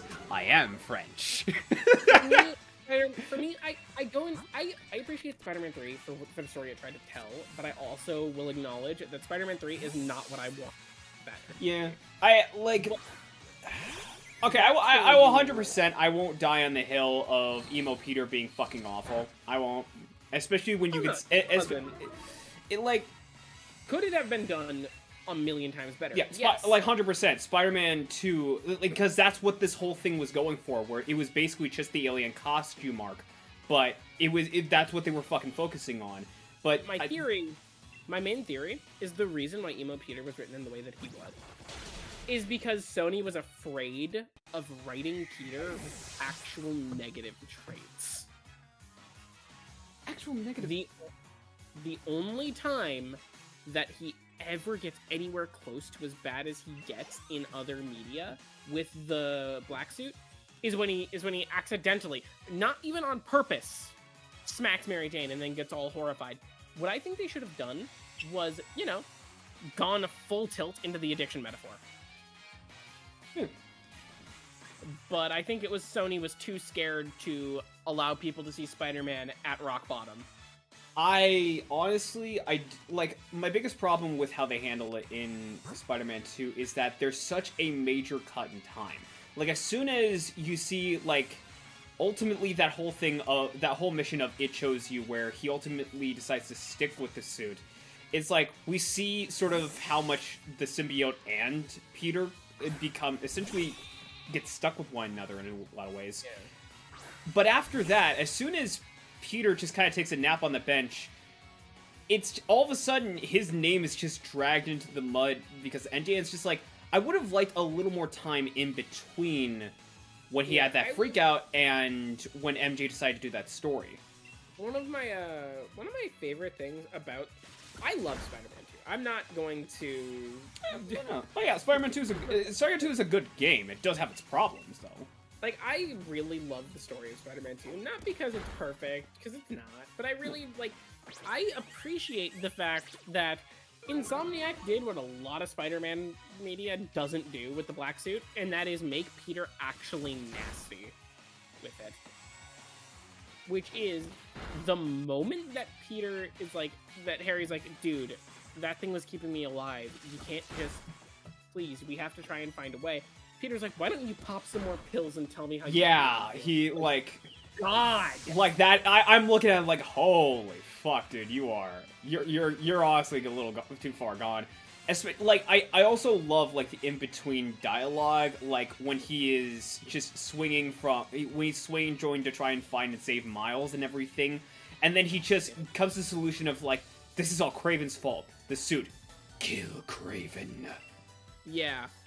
I love the moment Peter got stabbed in that game. I was like, I was not expecting this. Oh yeah, like there is what I love most about that. It's kind of darkly funny. What I love most about it is that there is a like cutscene like compilation I found online where somebody was playing the game and Kraven was just completely and utterly out of the game. Like his model was just not there. His necklace was. So you just saw this necklace just stab Peter. I'm just like, what the fuck? I want to find it because when I saw it, I'm like, oh wait, did Kraven get cookie technology? No, that is just the game. Okay. Or it's like the fucking cube glitch. Yeah, I think it might be the cube glitch. But it was just. I love the spider cube. I love the spider cube. Just randomly, you'll load into the game and you'll just see where your Spider-Man should be. There's an untextured cube. Yep. What the fuck? And it apparently was relatively harmless. It didn't really do anything to the game. All that it would do is just you'd be a cube for a bit until you load it in next. It's the equivalent of Team Fortress 2's coconut.jpg. You try to remove it to fix the problem and the game just crashes. Insomniac did patch the cube glitch out, which upsets me.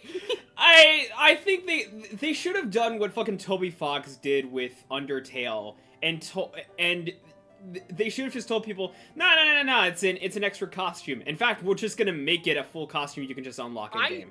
I wish they would have done that. Yeah. I wish they would have said, okay, we're patching the glitch out, but we are, as a consolation, giving you Spider Cube as a costume. Like, okay, to those who don't know, I believe Undertale, it was either Undertale or Deltarune, but Undertale was getting, I believe, brought into some newer devices, and there was like some questions of like, wait, why do some NPCs and enemies, why do they just walk on midair?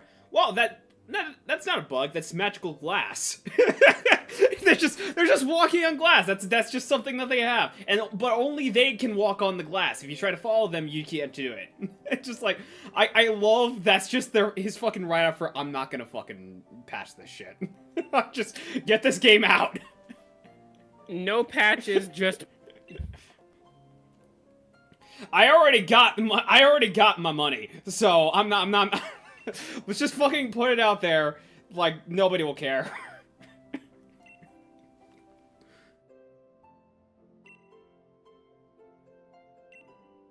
Yeah.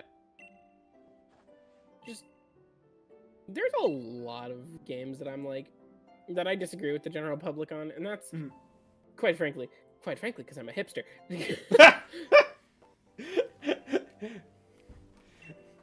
I'm hipster and I'm proud. Oh boy, Fruits Basket abridged. I completely missed! I see that.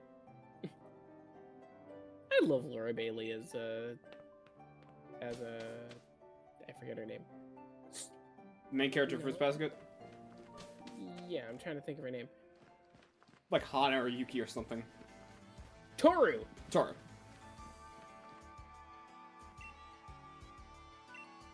Laura Bailey was great as Toru, and I'm honestly very glad that she was like, yeah, no, Fruits Basket was like one of my first major roles. I'm absolutely coming back to this. Like how with Johnny Young Bosch with Vash. Speaking of Johnny Young Bosch, is this the Devil May Cry 5 anime? Devil May Cry, yeah, the anime. It looks interesting. I think it looks good. I definitely think I need to wait and see because I don't trust Adi Shankar to save my life. I think it will be, at the very least in terms of a marketing point, good.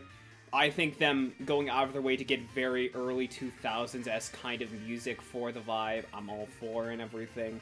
Like, I think relatively, like, this is gonna have... It's probably gonna have a lot of great moments to it. It's gonna have the vibe that I want from Devil May Cry, but the problem is that I don't... It's Adi Shankar has some beliefs that I don't necessarily... Adi Shankar has been seen to support people who do not like my existence, so that is one thing. But it is also... I'm still gonna watch it, but, you know... I take it into... this moment I found out about it is when, like... Or wait, hold on. Was that... The person you're talking about, is that the actor for Dante? Or... No, Adi Shankar is the showrunner. Oh, because I was thinking about the actor, because when I heard about... Dante. No, the previous actor. The one in Ruben Langdon. Ruben Langdon, yeah. When I heard about, like, you know, oh man, why is, like, because at first I was thinking, oh, like, Johnny Young Bosch, I guess Ruben Langdon doesn't want to do the role anymore. When I was looking into it, I'm like, oh, no, this is better. The dude's fucking insane. Ruben Langdon is an alien conspiracy theorist, anti-vaxxer motherfucker. I'm like, that is the funniest shit ever. Literally, Ruben Langdon went from, oh, this is just something weird, to genuinely worrying. And that, but yeah, Adi Shankar, the showrunner, he has been seen supporting the Tangerine Man. I'm being creative with that because I don't want to go super politics.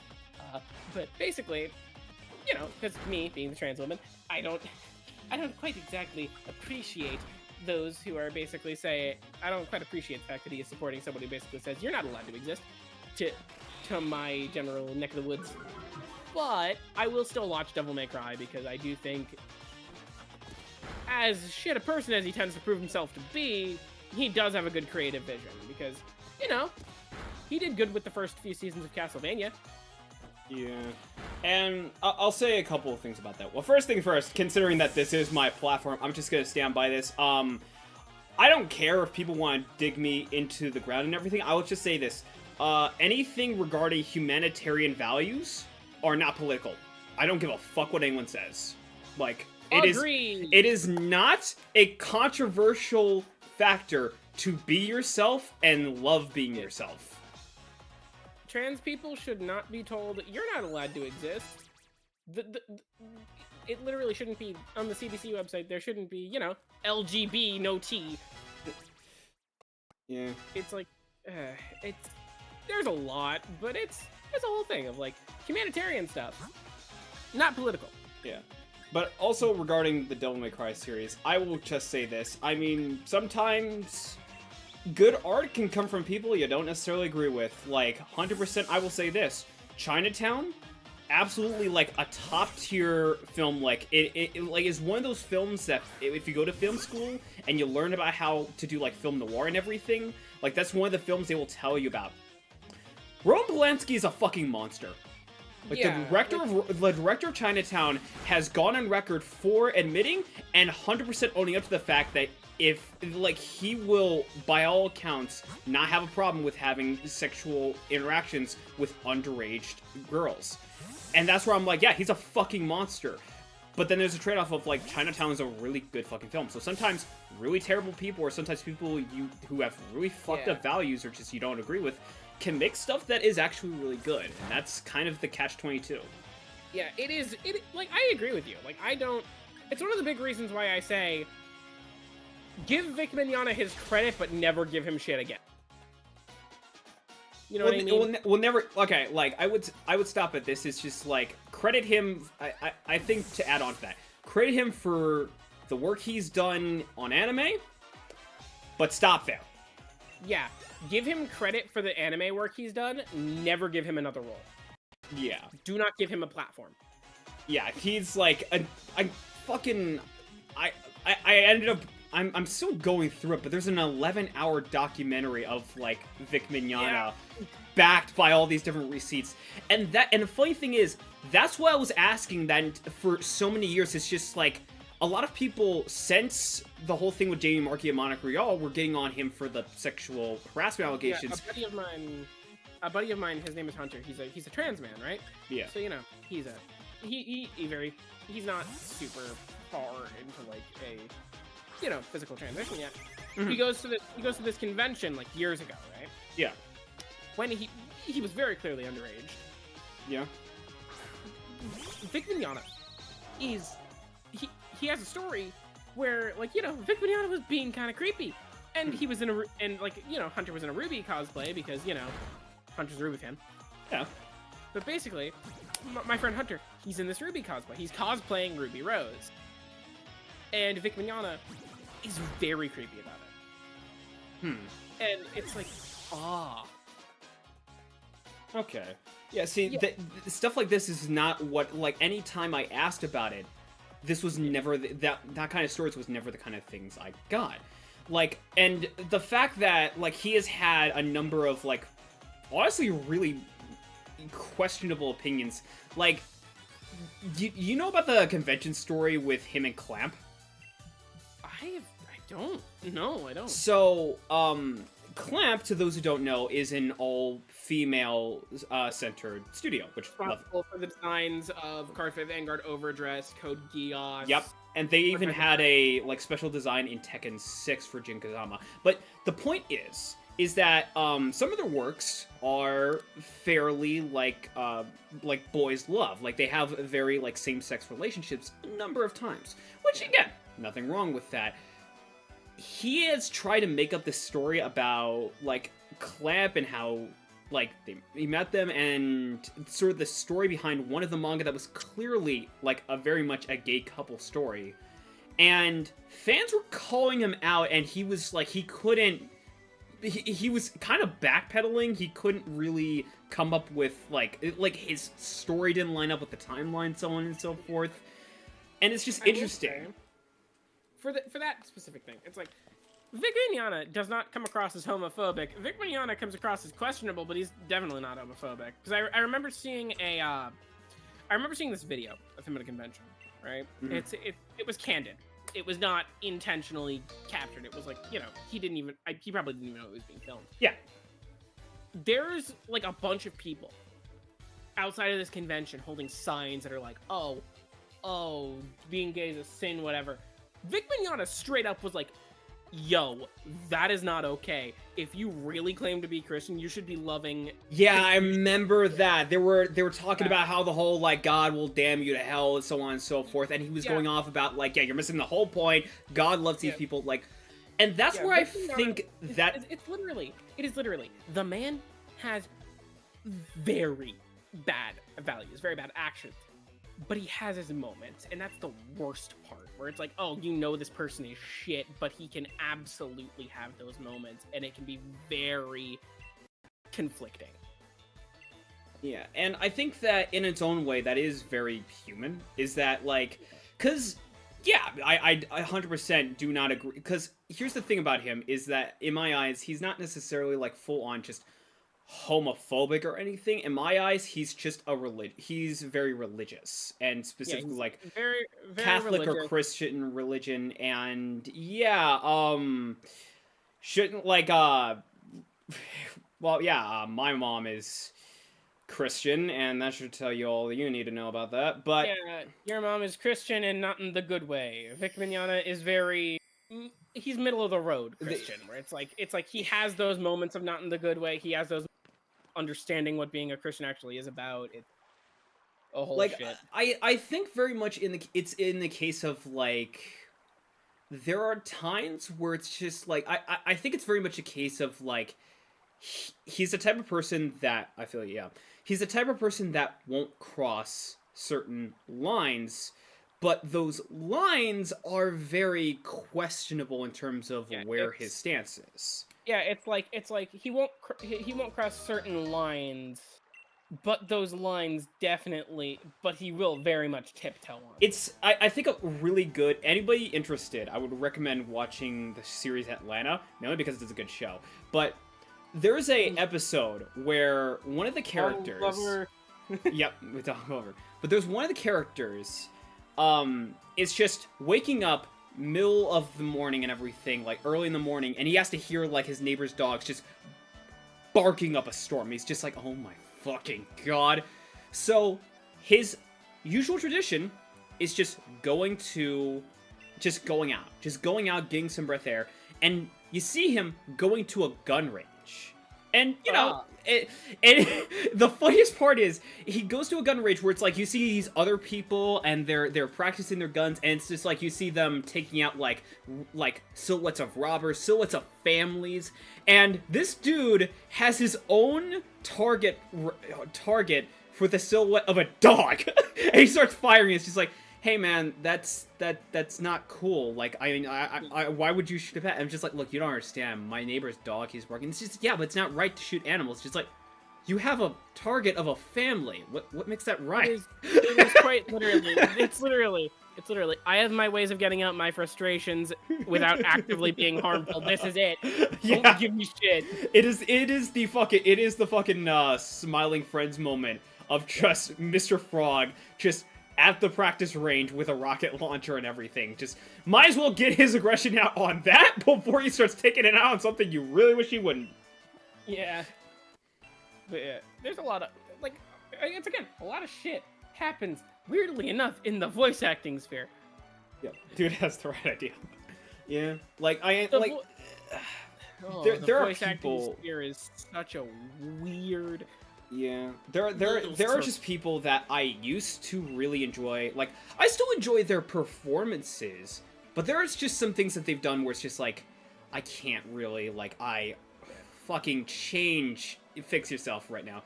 Jamie Markey, most notably. Yeah, I'm not a huge fan of Monica Rial, simply because of certain... I don't hate her as a person. I can't hate her as a person. I don't know her. Yeah. But it is a very much thing of... There are some vibes that there are some weird vibes that I get from her. And usually my vibe detector is right. Yeah.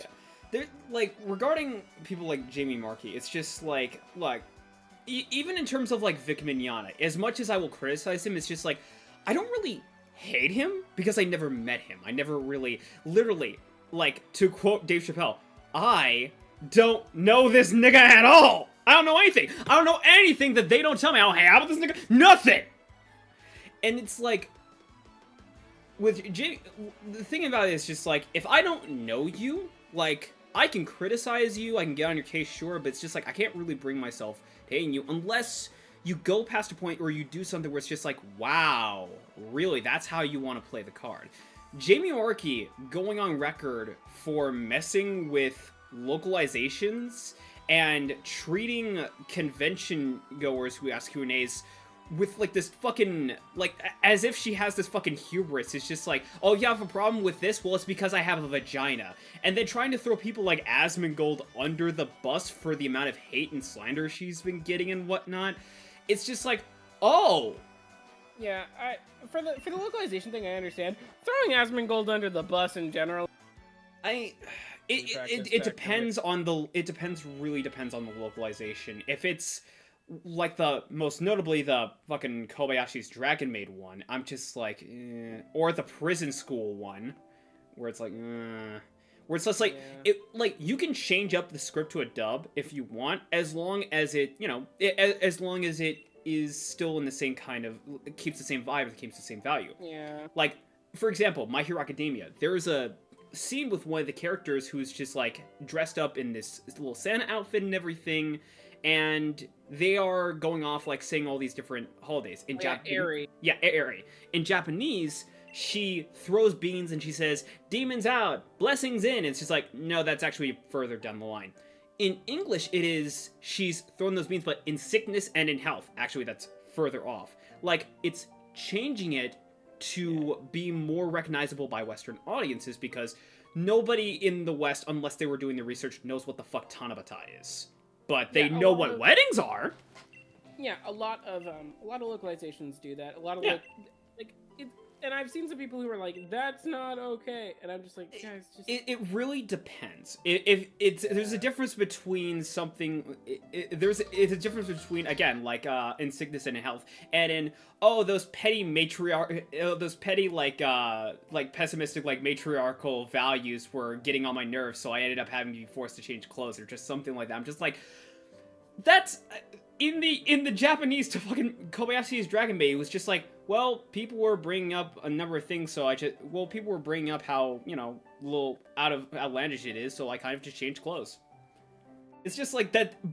It's not like, okay, I understand I think it was mostly just they wanted to add like some sort of like Western humor whilst also keeping the general vibe of it, because it does keep the vibe, but also changes the wording to an absurd degree. It feels like, even in terms of Western, like, you could still just, like, you could have changed it. Like, here's the thing, too, regarding the Western. You could change it to feel more different.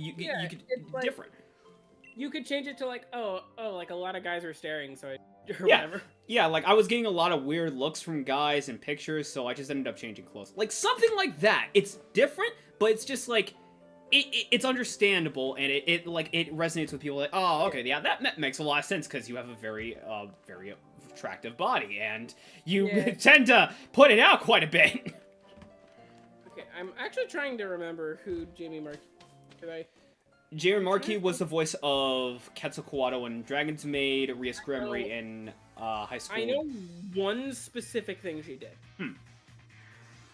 One very specific thing she did, mind you. Well, Rosario plus Vampire is one of them. I really like Rosario plus Vampire, but that's another thing. Hold on, where is it? It was a 2006 show, I know that. So I'm on Behind the Voice Actor right now. Masane, Witchblade. Oh yeah, Witchblade? Yeah. Yeah. I will say this, she did a really good job as Masane. Yeah, here's the thing, like, Jamie Marchi, I think, is a very good actress, and she has a lot of great roles under her belts. Her actual person IRL that she shows off in public, not so much. Yeah, it can be very, woe is me. Yeah. But it's very much from what I've seen, it's very much like a thing of like, oh, sometimes it's something where, like, yeah, absolutely she does need to get help, but it's like very much a thing of like, I don't hate her, kind of, because it's again, I don't know her, A, and B, it's the kind of thing of like, oh, it's just it's a reaction, not one that's warranted, but it's a reaction. But like from what I've seen, she, when not in, you know, pressured situations, tends to be very chill and very, very nice. I don't know. It's one of those things where it's just like, I don't know. It's just one of those things where it's just like I guess just like, look, when it comes to a public appearance, you can show yourself how you so desire in regards to a lot of crowd, but if the way you show yourself in public is very, like, you know, very polarizing, and it doesn't have an off switch, that's where I'm like, ooh. Yeah, I definitely understand it. Like, Eric Andre, I think, is a great example of this, because Eric Andre, he makes one of the most fucking chaotic, out-of-pocket series you could watch, but in, like, when he's actually doing, like, personal interviews or something, he's very calm and collected. He's a very decent person, relatively.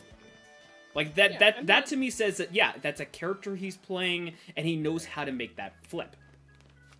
But I think, like, I understand that logic, and I do agree with it a lot.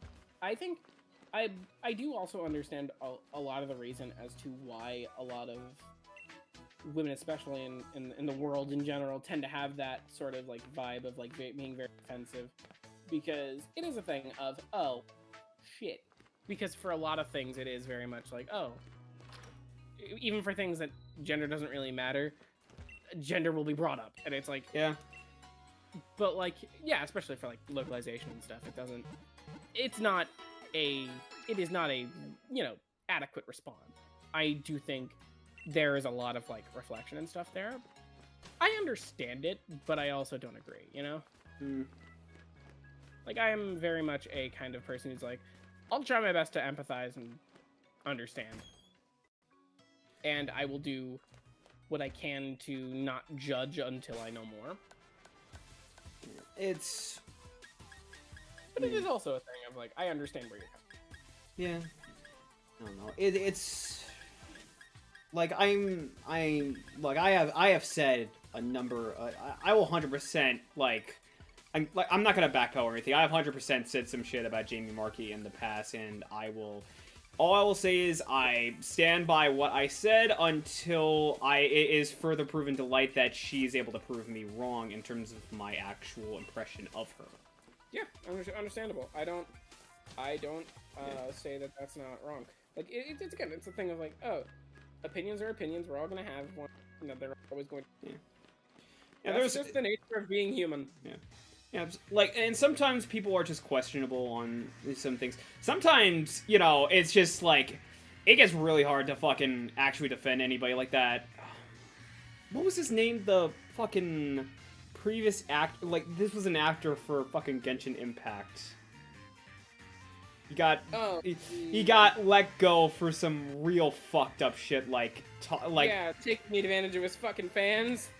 Yeah, taking advantage of his fans and, like, fucking sexting people who were fans that were minors.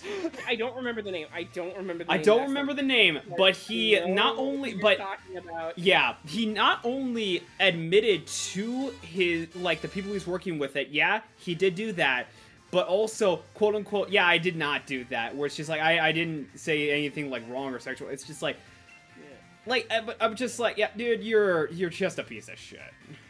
I will also say, this is on a lighter topic, right? I was watching panel footage of, like, Chris Sabat going over all the various different characters. Yep. And he gets to Garter Belt, and he's like, you're probably not gonna hear me doing this one. Yeah. Because, you know, Penny and stalking the new anime, it is probably gonna have a different Garter Belt voice. And I probably welcome it. But not because I don't like Chris Sabat's, not because I don't think he should be given the chance to continue, but because I think, personally, if they're going to change it anyway, which they chances are will, I think it's gonna be really funny to hear, like, a take on Garter Belt from a person who, like, you know, from an actual black person. It better not be. I was letting you cook, because I'm like, my biggest hope is don't make it a fucking black person with this kind of show, please. Fair.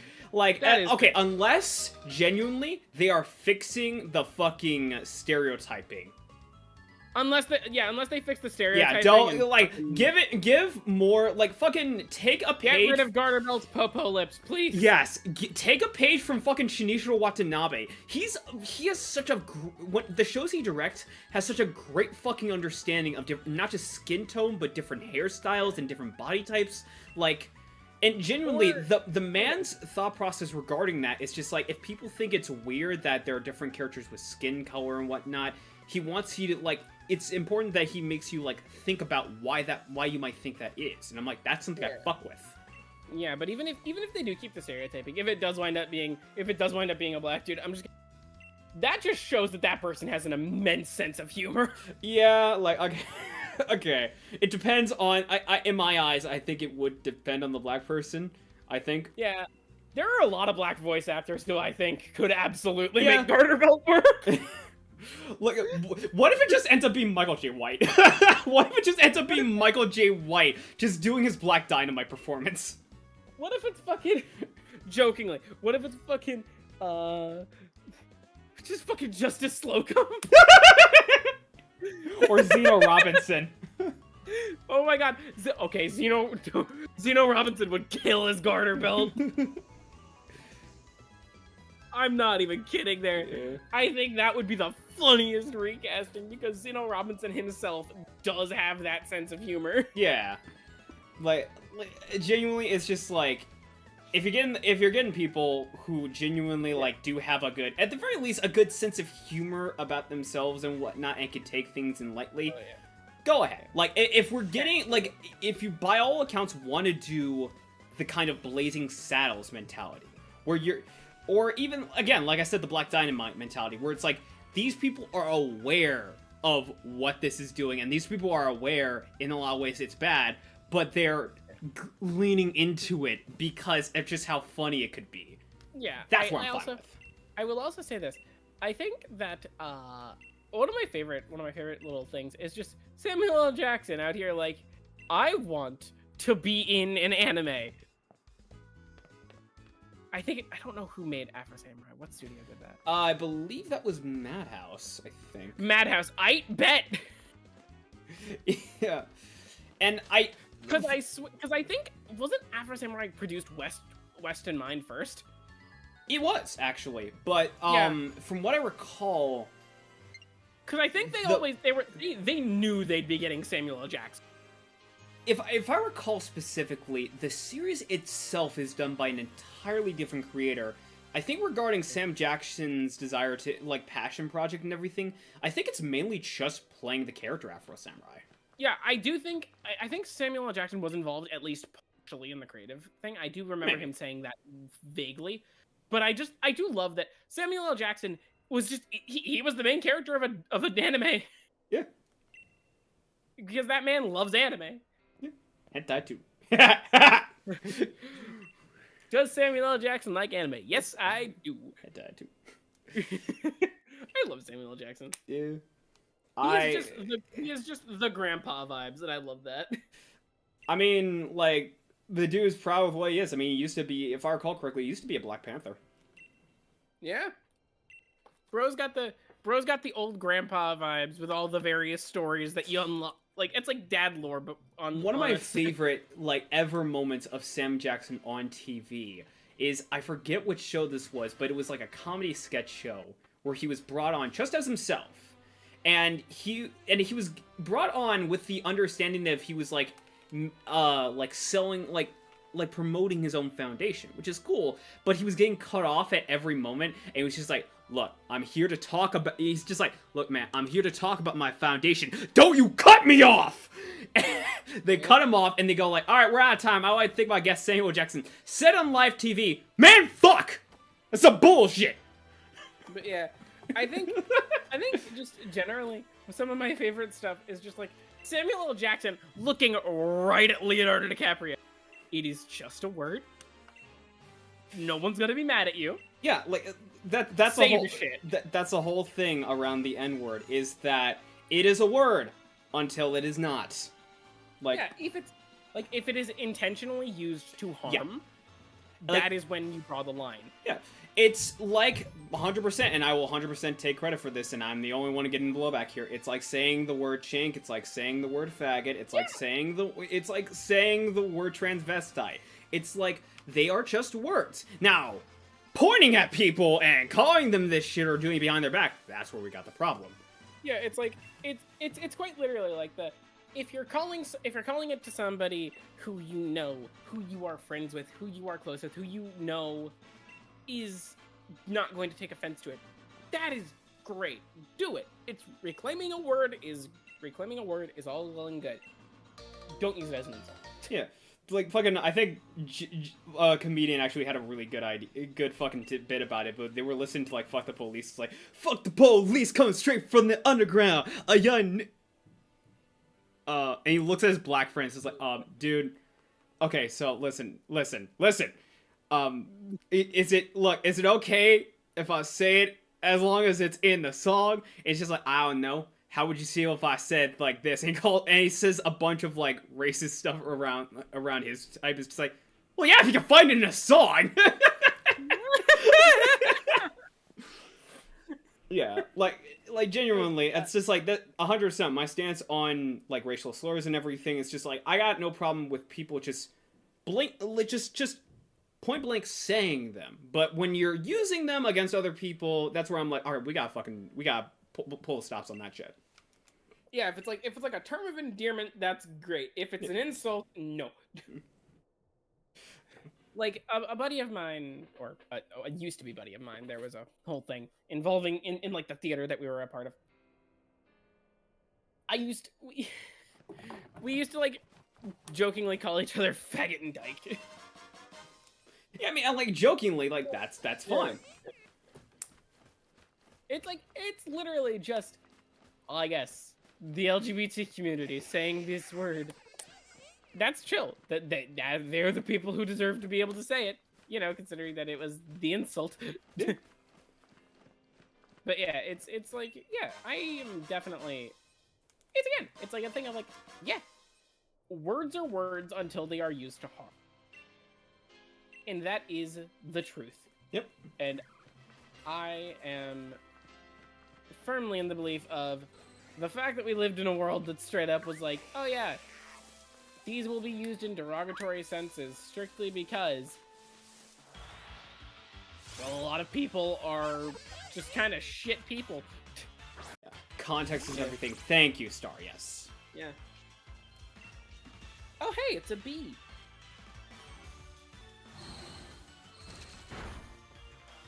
It's a honeycomb with wings.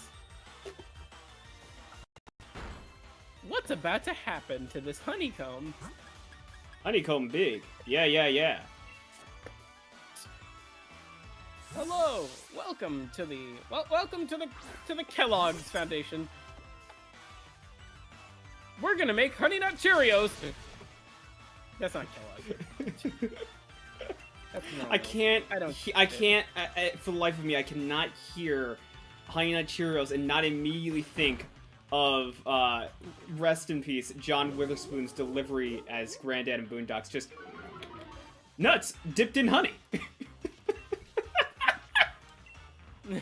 I just like that. That will live forever, rent free in my fucking head. I love it. I just randomly found myself watching Boondocks, right? Really? Yeah. I randomly found this clip of like the kid who's like, the struggle is up. It's like, what the fuck is going on in this show? The struggle is up with the. Yeah. It's like, I believe. Oh, are you talking about the fucking kid from like Chicago? Like the kid from Chicago? What is up? Struggle is up, brother. Revolution is up. What? You say you're revolutionary? Where are your bones at? I think he's saying poems. Where are your bones? It's just like. That is such a funny clip. For no reason other than just, yes. This child in sandals and capris.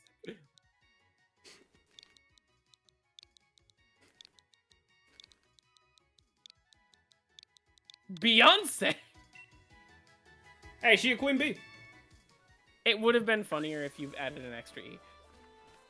I mean, we can change names now. Pretty much at Pokemon centers. Don't tempt me. Beyonce. Lady Gaga. Lady Gaga. If I remember correctly, this area up here. Welcome to the wild area where the Pokemon run free. I don't know why. Sometimes I'll just be thinking about like TikTok and I'll think of like sounds, and I just think of that one. I just think of that one black guy in the rain. They try to drown me.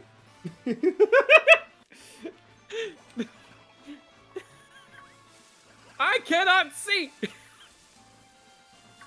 It's just this guy walking in a fucking torrential downpour. I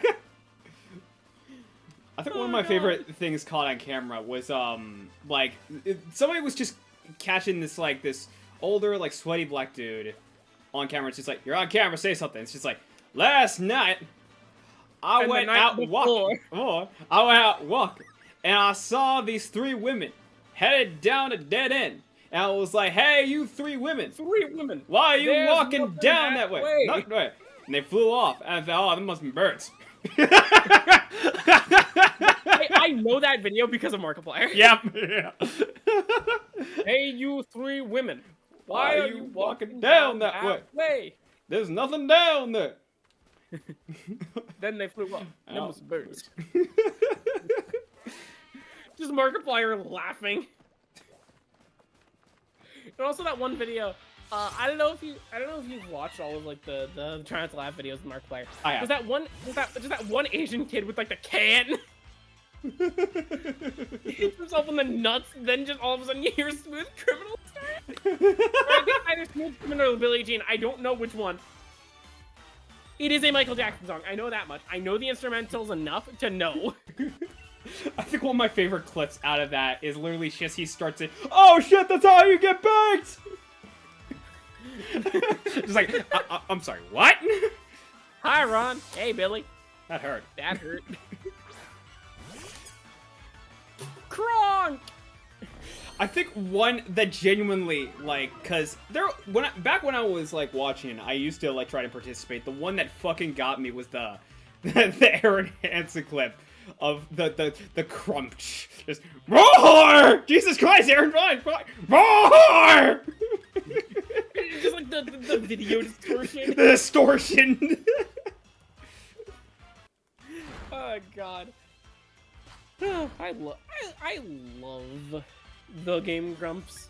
I don't hate Aaron Hansen like a lot of people do. I don't. I think because in my eyes, it's just like, look, people want to be like, oh man, Aaron Hansen, like he's so bad at video games, but I'm just like, that's the best part. Yeah, like that's entertaining. Like, why would I want to watch somebody who's fucking great at video games? That must sound boring, honestly, most of the time. Yeah, it's like yes. People hate on him understandably for using the hard R in the past. I mean, yeah. But like, he has acknowledged it and basically said, "I'm going to do better." Yeah, it's has done better. It's the same with PewDiePie. Yes, there is that infamous clip of him like playing a game on the bridge and saying, "What a fucking nigga," but yeah. Yeah, it's ultimately he fucked up and he acknowledged it, and he's ultimately been doing better for himself. Aaron Hansen straight up is like, I made a lot of jokes in the Newgrounds days that were dramatic, and I to do better. Yeah, like I think that's a lot of case for a lot of creators on Newgrounds Day, where it's just like, not even that, like a lot of creators on YouTube, like back in the day. Meanwhile, and then you've got Aaron Boy. He is the video game boy. He is the one who.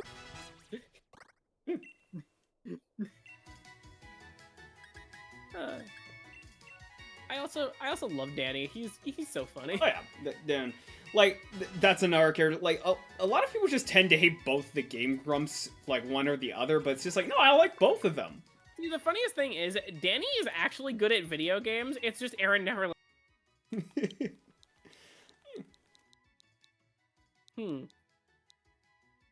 What is this? Oh, that would be dark. I don't know if there's enough space, but I know the symbolism of a semicolon. No, that's not what I was thinking of. It was just in my head. No, just let me think of a better one before I tell you what I was thinking of. You can try to guess if you want. I don't know. Let's see. Fuck it.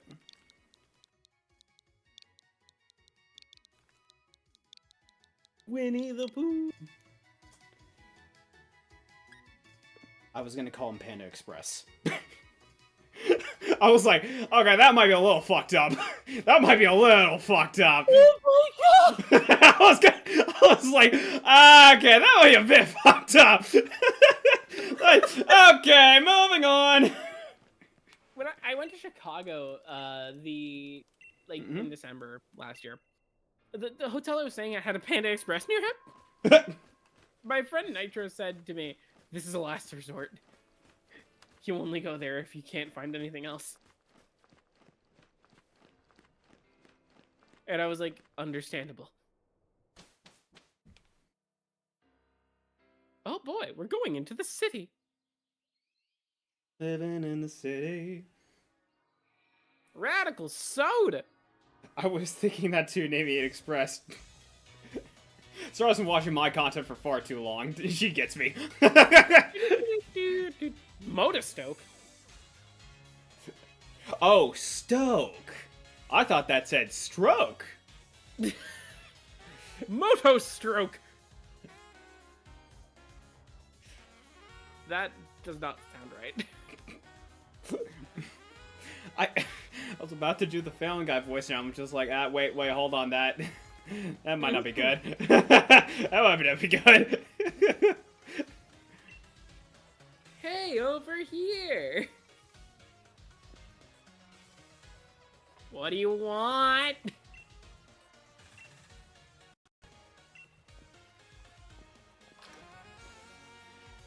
That Pokemon on the billboard looks angry. It was angry and pulling at something. Ratomi. Ah, yes, the. Okay, so like the League Card, but there was like another fucking feature that these Rotoms have where it's just like they introduce it to you once, and then relatively you can just play through this game never using it again. But yeah, making the League Card, yeah, that's. Motostoke sure is big, huh? Goodbye. I'm staring into the abyss. Goodbye. Ah, yes. Staring into the abyss. I'm sorry, did you mean Pokemon protagonist?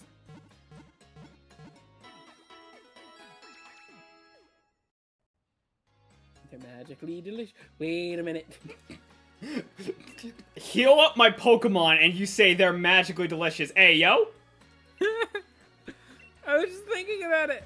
I don't know. Wait, no. That's the wrong slogan. Fuck, I'm thinking of the wrong cereal.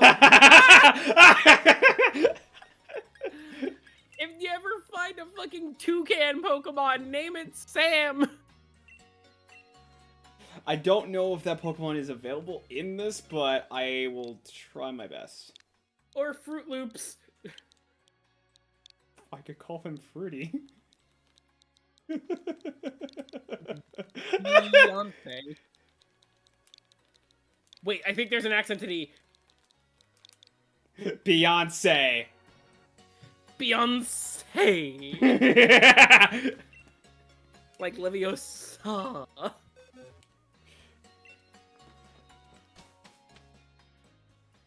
Wait, hold on. I literally was thinking of Fruit Loops and I went to Lucky Charms. I don't know how my brain went in that direction.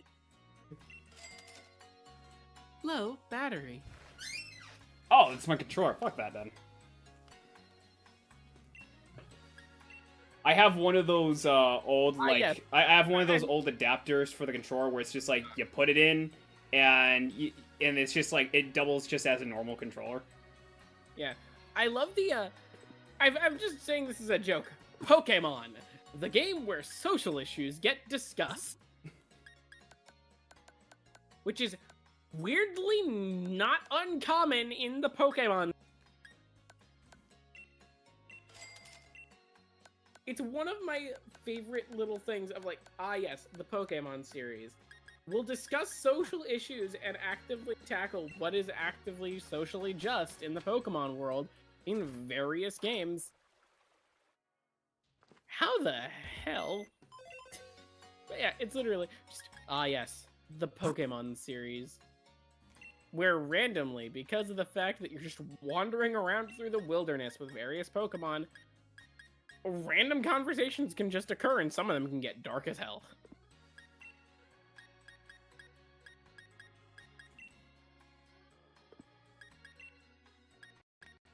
We're on the plaid background.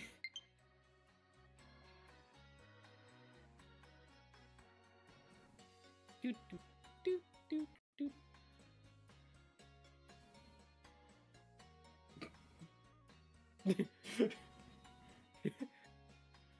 She's rapidly approaching your location. Focusing. Focusing. Did somebody say boom?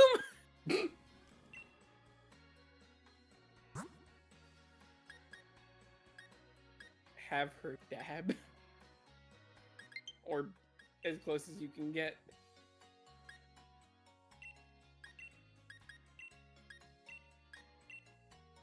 The fucking magical girl pose? Yeah. Neat.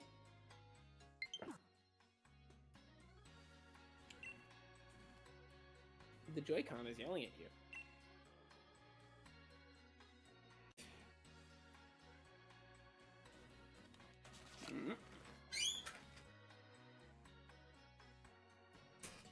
Welcome to the world of Pokemon. Never eat a Pokemon. Okay, hang on. Although, to be fair, Sonic Frontiers? I'm hanging to the other side.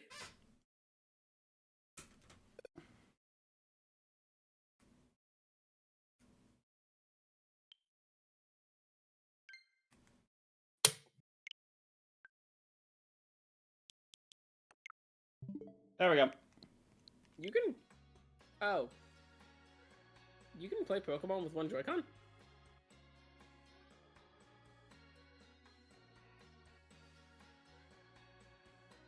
I'm attempting to.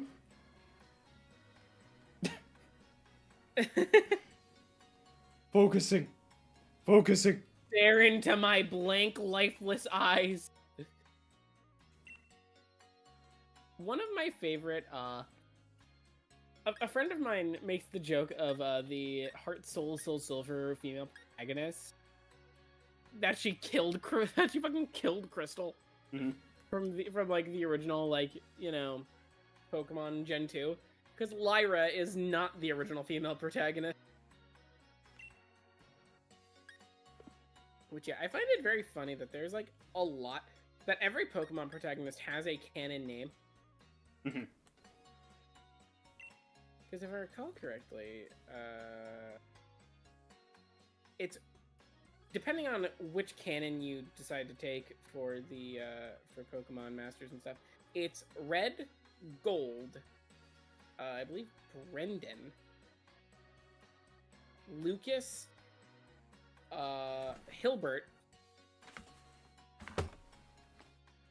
Callum. I don't know Sun and Moons.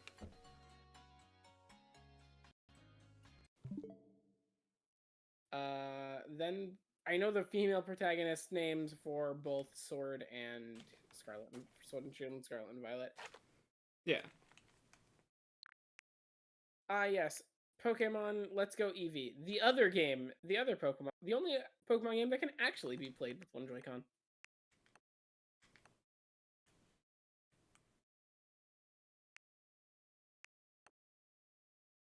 Well then, Hades, Animal Crossing. Hold up. That is chill. No signal. Check it. Or check if. What kind of capture card you got? It's an Avira Media. Ah, Avermedia. I have just the HD60S because I got it before those stopped getting sold.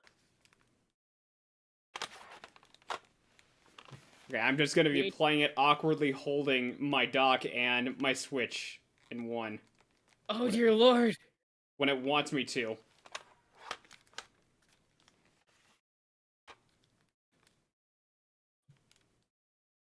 Yeah, the HD60S before it got pulled off the shelves. I bought it. And I have the HD60S So basically, I have an Elgato capture card that sometimes doesn't like to work.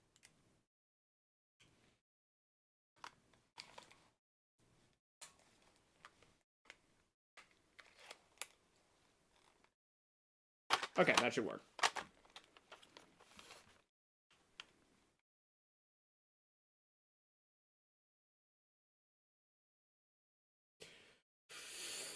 Nintendo Switch, why must you fail me so often? Ah! It appears that Evanescence might have a song Devil May Cry anime. Okay. I kind of wish that I was kidding right now. Evanescence is coming to Devil May Cry? Evanescence might have a song featured in the DMC anime. Okay,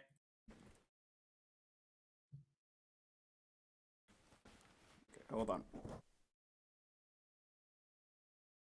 Oh, no, it's not even a might. It is they will have a song featuring Devil May.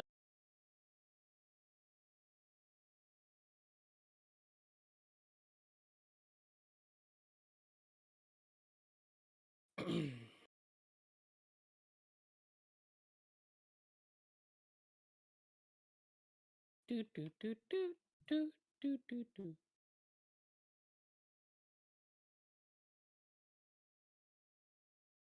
Hello, chat.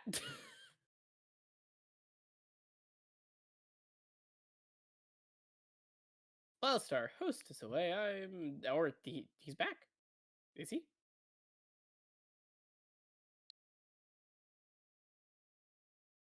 The silence. Yeah, tried plugging in another controller into it, didn't fucking work. So, fuck it. Yeah, I decided, well, whilst you were silent, I was like, hello, chat. Or at least someone gets to talk to them, other than the sweet embrace of the uncaring abyss. That is the silence. The sweet embrace of the uncaring abyss. Yeah, nah, fam. I'm not gonna let the chat suffer in the abyss. The chat can't suffer in the abyss. Only I get to suffer in the abyss.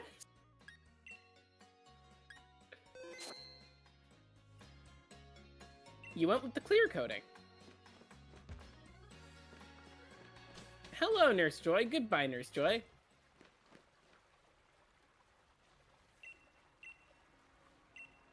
I'm here for the gym challenge.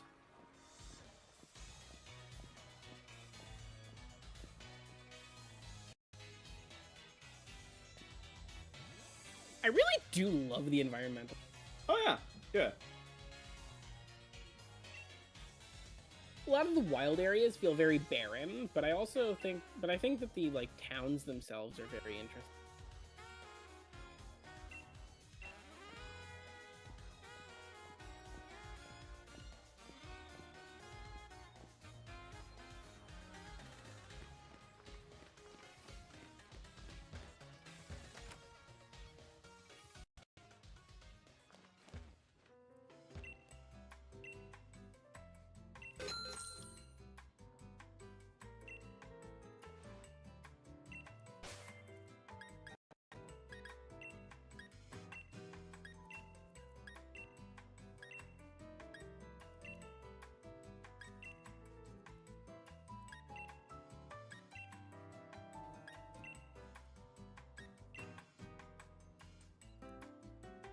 Ah yes, ruler of everything, but it's beta. Braids? Somehow Pokemon is beating a number of these AAA games just with this style alone. Are you kidding me? Yes. Yeah.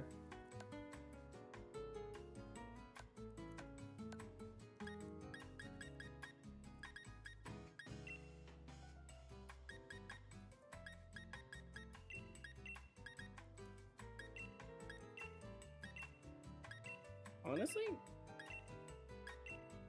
I like the way the braids look. My brain is just very much I appreciate bob cuts.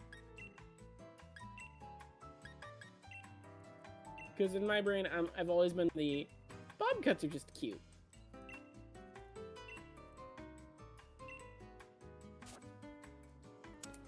Anytime I get to create a character that's dark skin, I just look out for a black hairstyle, and dear God, that she looks so cute. She do.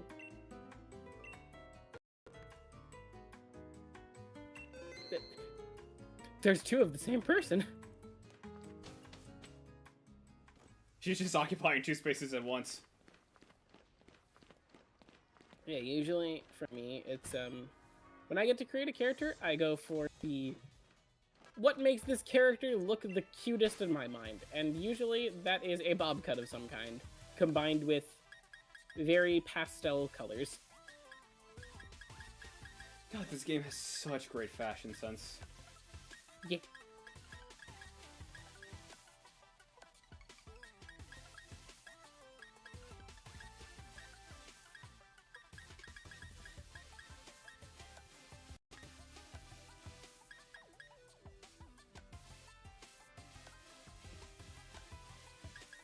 The sport sunglasses.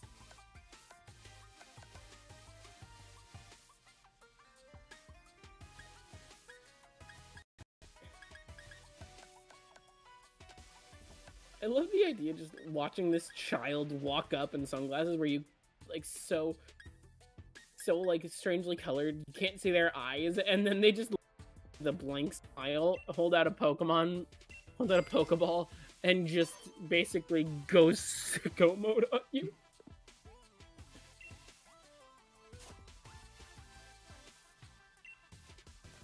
Where's my... You have $1,800.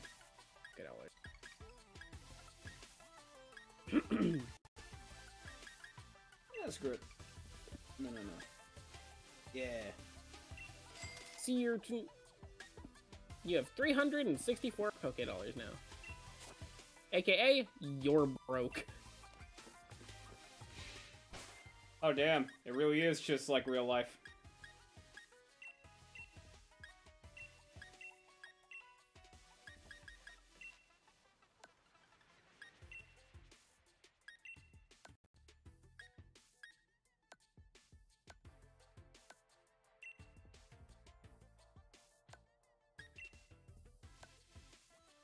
Haha, poor.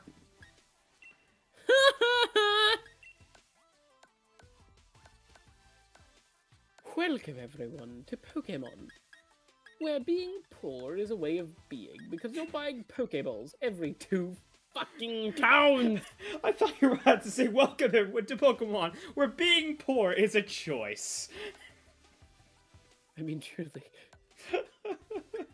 In Pokemon, being chore is a choice. Okay, being poor is a choice. Being chore is a choice. Sometimes my brain will run into a brick wall when I'm speaking. Sometimes my brain will just fucking crash test dummy multiple times. Just remember, wear your safety belt. Where did I go wrong? Grar. Roars. It's a dragon.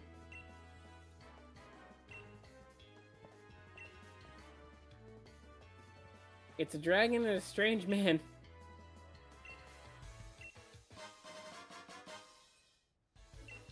You know, with the way that, like, your stream background looks, when Leon, like, moved, I thought his hat, the brim of his hat just disappeared. Pokemon trainer with no brim.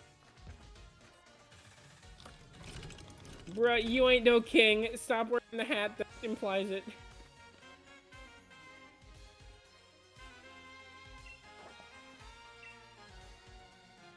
You made it too. I'm gonna beat you.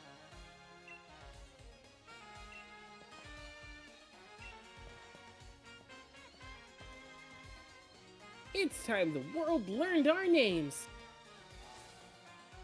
What if I don't want the world to learn my name? What's your name, sweetie? Thunderhead? You were gonna blow expectations. Thunderhead?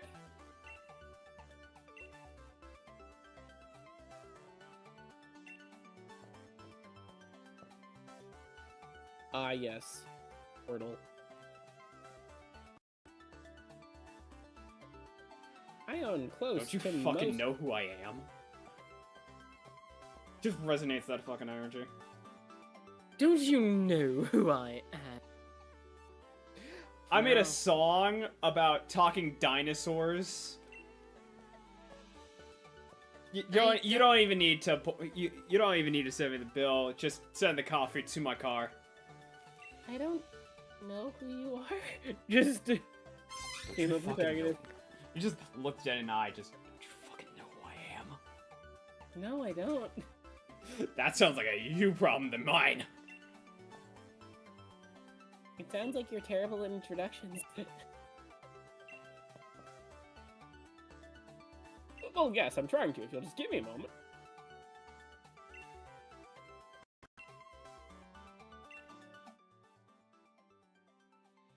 I mean, do you know me or do you not know me? 20.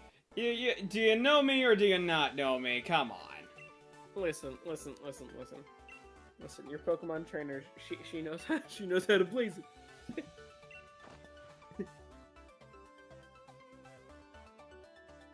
Can't wait for Scotland to come up and be like, by the way, weed is legal here. I'm like, well, at least some people know what's good. Your protagonist has taken cues from Snoop.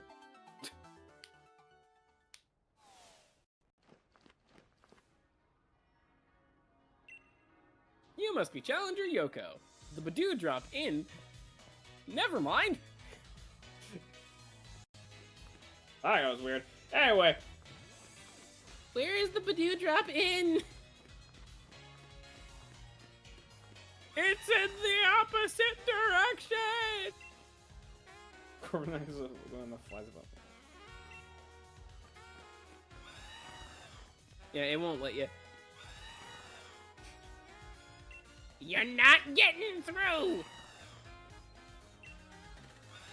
You right now. Don't make me get a Tinkaton!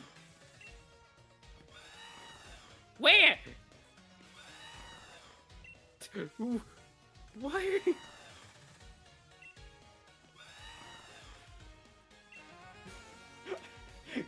Just get out of my room! I'm not in your room. Now I am. Now I'm not. Now I am. No, I'm not. No, I'm not. That's it, little girl! What do you think this is? Fucking Final Fantasy... What do you think this is? Final Fantasy 9? I'm not gonna give you a new line of dialogue.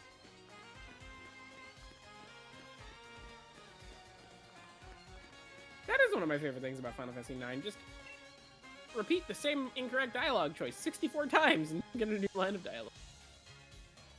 Leon, you've been out of guesses for 30 minutes now. Look, look, I swear, I can get it this time. Queen Braun. No! Aww.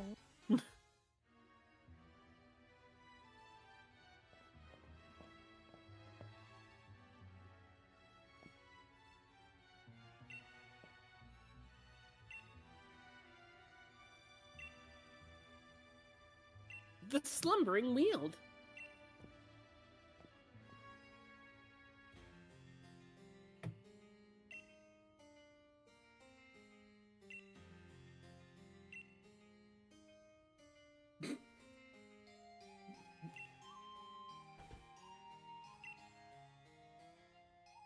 There's like, long ago, there was a sword in legend. A hero was able to save the whole world by burying a sword in shield. I thought you said this was a short version. This is the short version.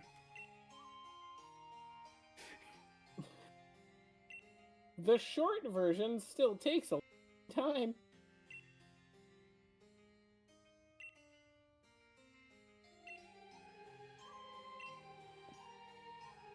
You know, I look up Sonya Pokemon, and it's not as bad as I thought it would be, but it's also not great.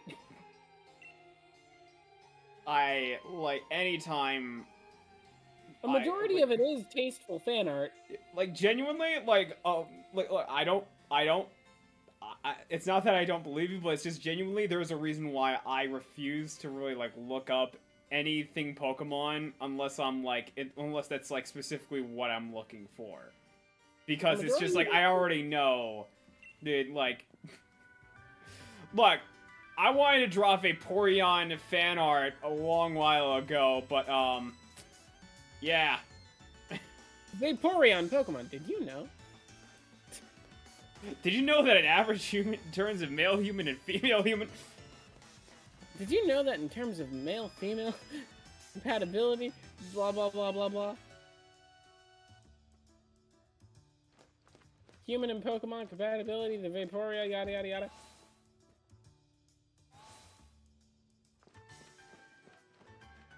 Welcome everyone to Cursed Pokemon. For as many times people love to bring up that copy pasta, I'm surprised how little mention there is of the Moo Moo milk line. The Moo Moo milk line? Oh, you don't even know. Oh no. I'm so confused. Do you want to see? I'm terrified, but kind of. Keep it like Is it within that copy pasta? No, it is actually in an official Pokemon game. What? There is a particular line in a Pokemon game that is just like, how the fuck did this make it in?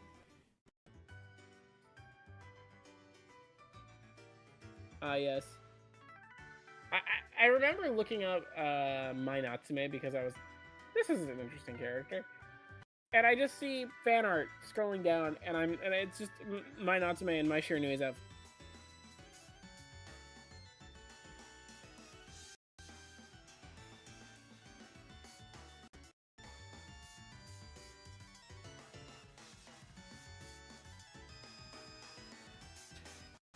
Yeah, I found it.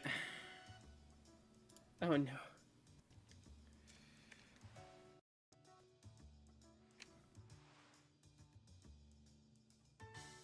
I'm about to witness cursed imagery. Let's see here.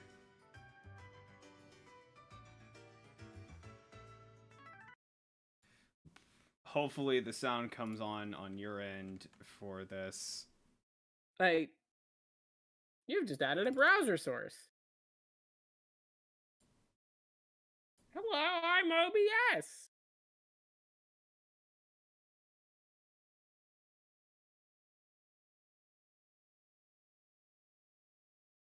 Oh god.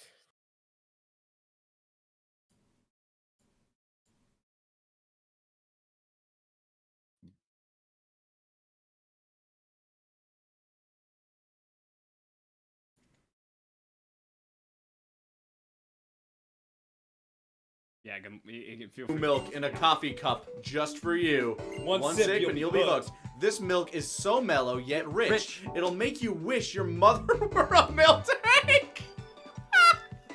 That is not an image I needed. I want to get this milk straight from the source. Put me on full screen.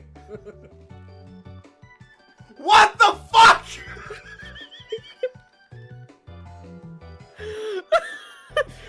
I don't need an image of... Bottoms up, boys. Delicious moo moo milk straight from the mother's teat. That is an actual line in a Pokemon game.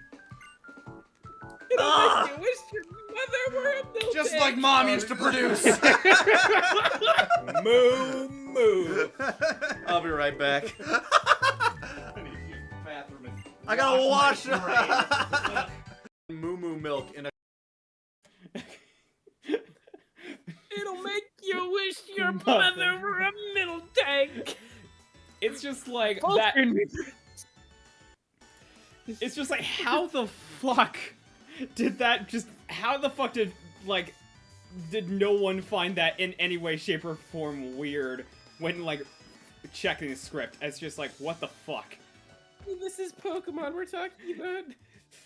Yeah, but usually it ain't weird on that fucking level. So Yeah, out in the it's fucking weird. open.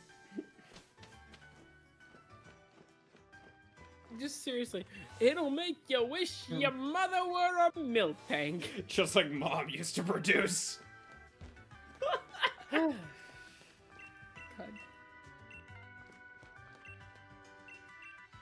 It's a statue of a hero of the Galar region. Honestly, I like Marnie. She's a Like, cool character. this is like genuinely one of the handful of characters that runs like a mafia or their own kind of club or team. That's just like, I don't actually mind. Like, these guys are just Yeah. fanboys and fangirls. That's it. It is quite literally, Marnie has no actual command over them. They just do shit because they're fans. Yep. Very realistic now that I think about it. Yeah. Team Yell! Zigzagoon!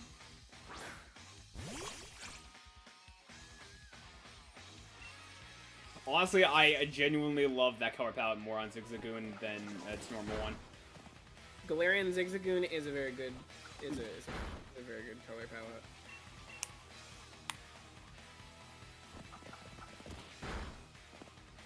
I like the what's that one Pokemon that Marnie has like the two moods?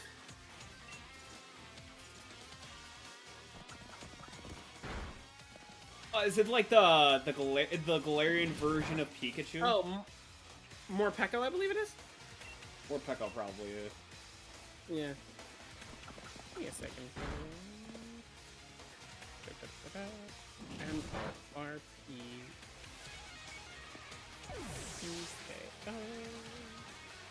Yeah, it's Morpeko. Yeah. I really like Morpeko. That's a cute Pokemon.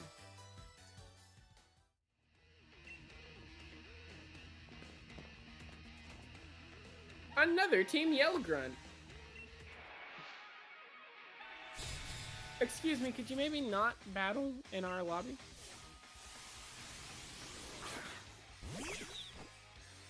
You know what? I can forgive this series not having voice acting if they do one thing in place of it. What? Give me Animal Crossing voicing.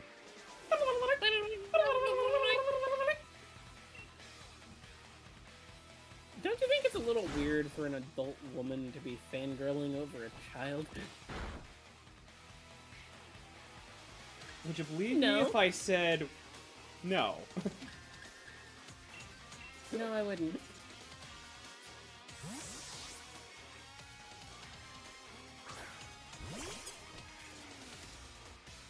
Come on. The poison. The poison for Cusco. Poison Cusco. Poison men kill Cusco. Cusco's poison. That poison? Yes!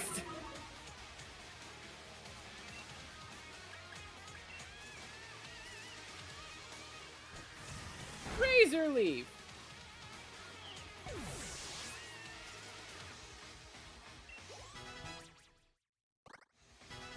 Obu!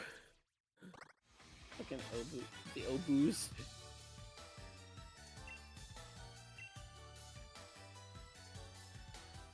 Family Feud's a funny series for some reason.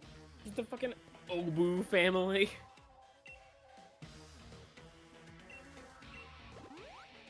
Just a guy with the first, middle, and last name Obu. The dad with the same first, middle, and last name.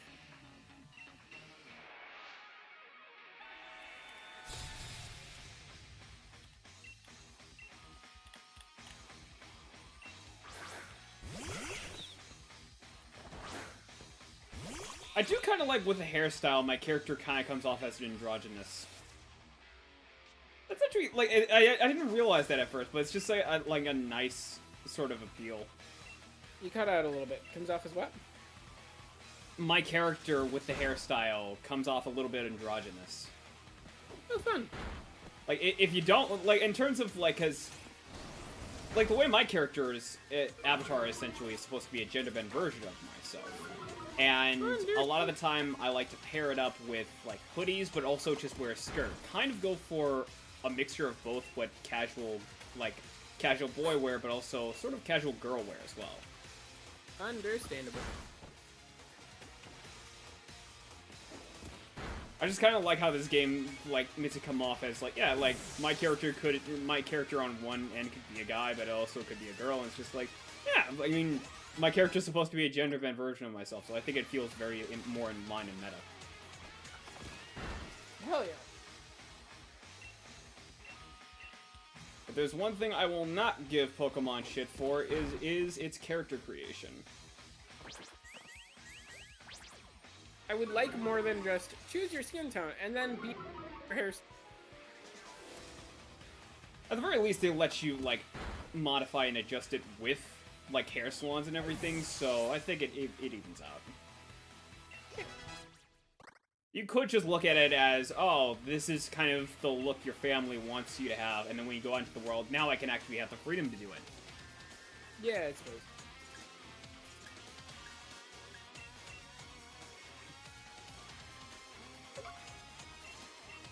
I want the freedom to be able to create an absolute abomination in a game like Souls. You want the Street Fighter 6 experience? Yes! Imagine venturing out into the world and seeing an absolute freak of a human. Just hammer arms and then literal straw waist. Marnie?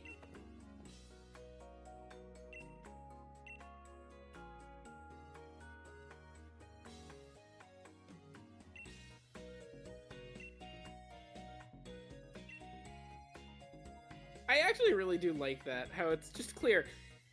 They're not evil, they just follow Marnie around. They're not evil, they're just annoying. Yeah. They're the only quote-unquote evil team that doesn't, you know, do something heinous. I also do like how it's kind of a... It is kind of a respectable note about how, like, because there's the whole story around Dynamaxing and everything with the gyms. This game has its first Dark Gym, and its leader is, like, doesn't actually take part in the Dynamaxing because he's kind of smart, where he's just like, yeah, it's not exactly, like, good for the planet or anything, so I'm not gonna do it. Yeah. I kind of like that. Like, at first I was pissed because it was just like, oh, so you give you actually have one of your first Dark Gym leaders, and you don't even let him give the same treatment, but then when I looked into it, I'm like, oh, no, this is by choice, not by design. Yeah, I also find it interesting of, like, how there are a lot of people that are like, Mega Evolution hurts Pokemon, and I'm like, yeah, sure. Cool as shit. I 100% love the fact that got retconned. Yeah. That, like, 100%, like, when I heard about that in Sun, I'm just like, what the fuck? But the fact that it got retconned, I'm just like, yeah, that's... I don't know, I like the idea of just Mega Evolutions being these momentary evolutions where they get to be, like, cool, like, past their prime, go even further beyond, and then just return to normal after battle. Yeah, like, I saw this one concept for, like, a what if Sonic the Hedgehog was where his Mega Evolutions were the Werehog and Super Mm-hmm.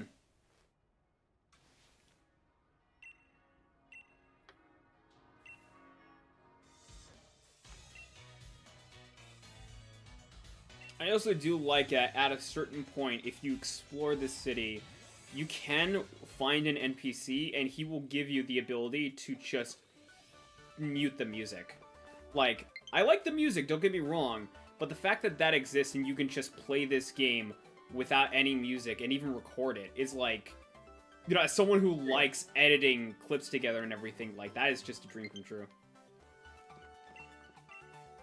Understandable.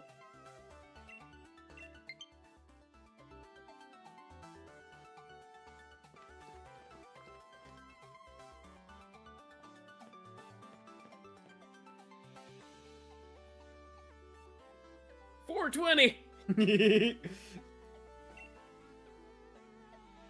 That And really that is the 420 number for you. Just give me Zaza. Give me that good cushion. In the final round, just play off. You get your own custom Pikachu. You get your own custom theme. What do you want it to be? Rolling down the street, smoking Mentos, sipping on gin and juice, laid back with my mind on my money and my money on my mind. Yeah, fair. See, yeah. I've also been thinking about a lot of, like, various... If they ever do another Pokemon movie, it would be neat.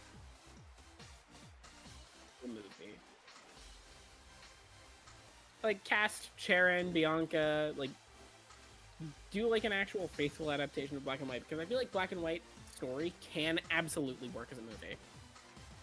I could see it. Like, you know, give a chance to, like, younger actors to actually, like, have a chance to play the characters. Yeah. Because, like, the idea that I had was mostly, like, I'd want to have it be... Would. Would. Fair. I love Nessa. She's great. Yeah, you know what? Would. Why are the gym leaders so hot? Would. Also, her name literally switched the E and A over. Fair. Would. Would. Raihan.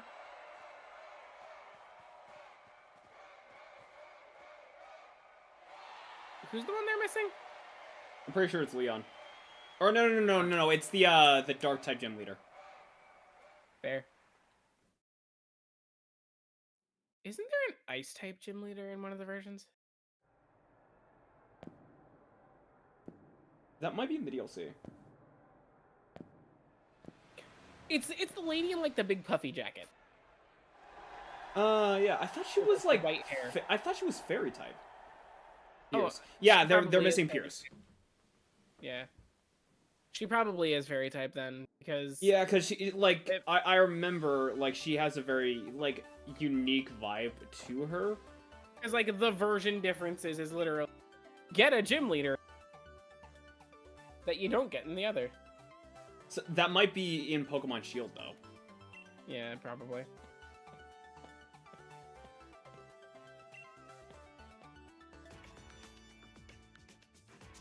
Rose? I'm just gonna say it, there was no need for him to be a villain. Fair. Like, by all counts, I should just 100%. This should have just been Leon. If you hadn't decided to waste natural energy for your Pokemon battles, none of this would have happened, kind of thing. And they better hammered it home. This would have been a more interesting story. Because by all accounts, I do think he does have a point. But him being seen as the villain is just like, that's the wrong call. That is fair.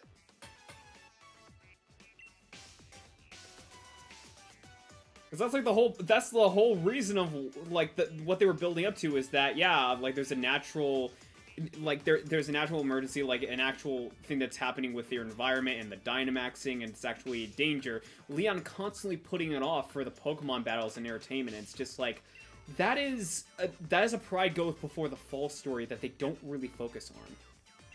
I will say, I love Gigantamax Pikachu. I do. I love Gigantamax Wooloo. Gigantamax Pikachu is just so dumb looking, and I love it. Just this big old Pikachu looking down at you.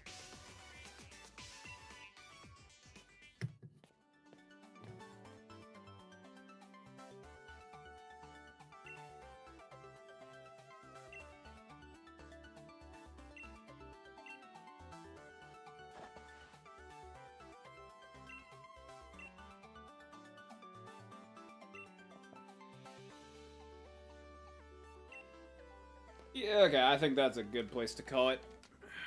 It's like fucking 10 at night for me right now. Yeah. That's understandable. I might play more though, honestly. Like, cause I was going, cause I think like this is I don't really like play Pokemon Live or anything. Oh yeah, it is Ice type, but I do think she is Shield because it's Melanie. Yeah, okay. Hell of a name. We brought up Witchblade earlier. Oh my god, Melanie.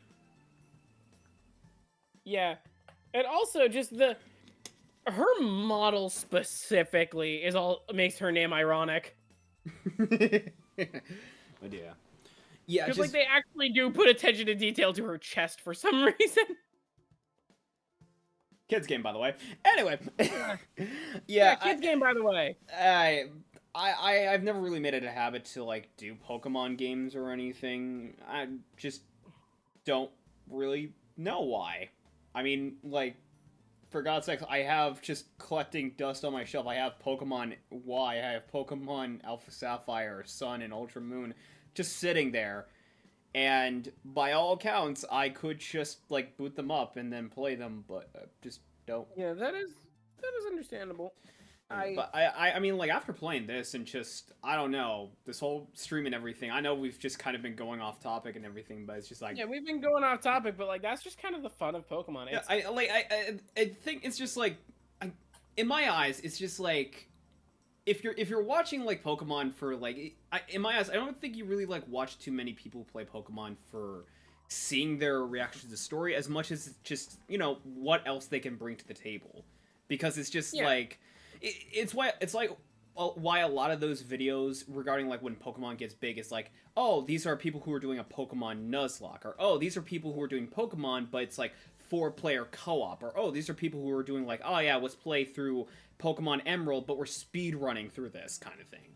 And it's like, yeah, it's very much like the best way I can describe it is like it reminds me very much of the way that like when we did like Tales of Arise that one time, how like it was like yeah, a lot of people if they want to watch like a thing for just Pokemon, they can do that. But like the vibe is very much like go off topic, have fun, mess around. Yeah, just call a bunch of Pokemon Disney characters. Yeah, Kronk, Yzma, Cusco, Beyonce. Yeah, but yeah, honestly, I just might just go back and do more to this. The one thing I want to figure out is how to transfer, like, Pokemon from... I guess, like, I don't know, unless you have a copy of Pokemon Sword and Shield. I do not. I would have to probably look into... Like, I probably have to, like, get somebody to help me out with that, because what I want to do is trade in some of my favorite legendaries on one of my other accounts, and then trade them back to this account. That's an understandable thing. That's the one thing I really wish that Pokemon would do is just multiple save files instead of me having to either delete the one I have or go out of my way to create a whole new account for it. It's just like, like I would kill for like Pokemon game that goes, hey, when you hit the save button, it'll show you like a few save files. Yes, that would actually really help. Like, this is 100%. This is like what I like about Pokemon Fusions is that they kind of do that. Yeah. Oh, yeah. Yeah. All right. I'm checking off.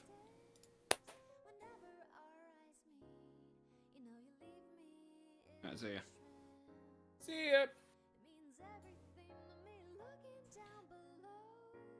But yeah, like I said, I mean, I have a bunch of Pokemon games, and I just don't really play them all that much. And mind you, it's not because it's just like it's not because like, oh man, do you hate Pokemon or anything? No, I love Pokemon. By all accounts, like, I just don't show it as much. I just don't really show it as much. But regardless, I mean, I'd be willing to just like turn, you know, just full playthroughs of Pokemon games sometime into just, yeah, let's just chat, let's just have talks. Because I genuinely, look, I'm just gonna tell you this right now.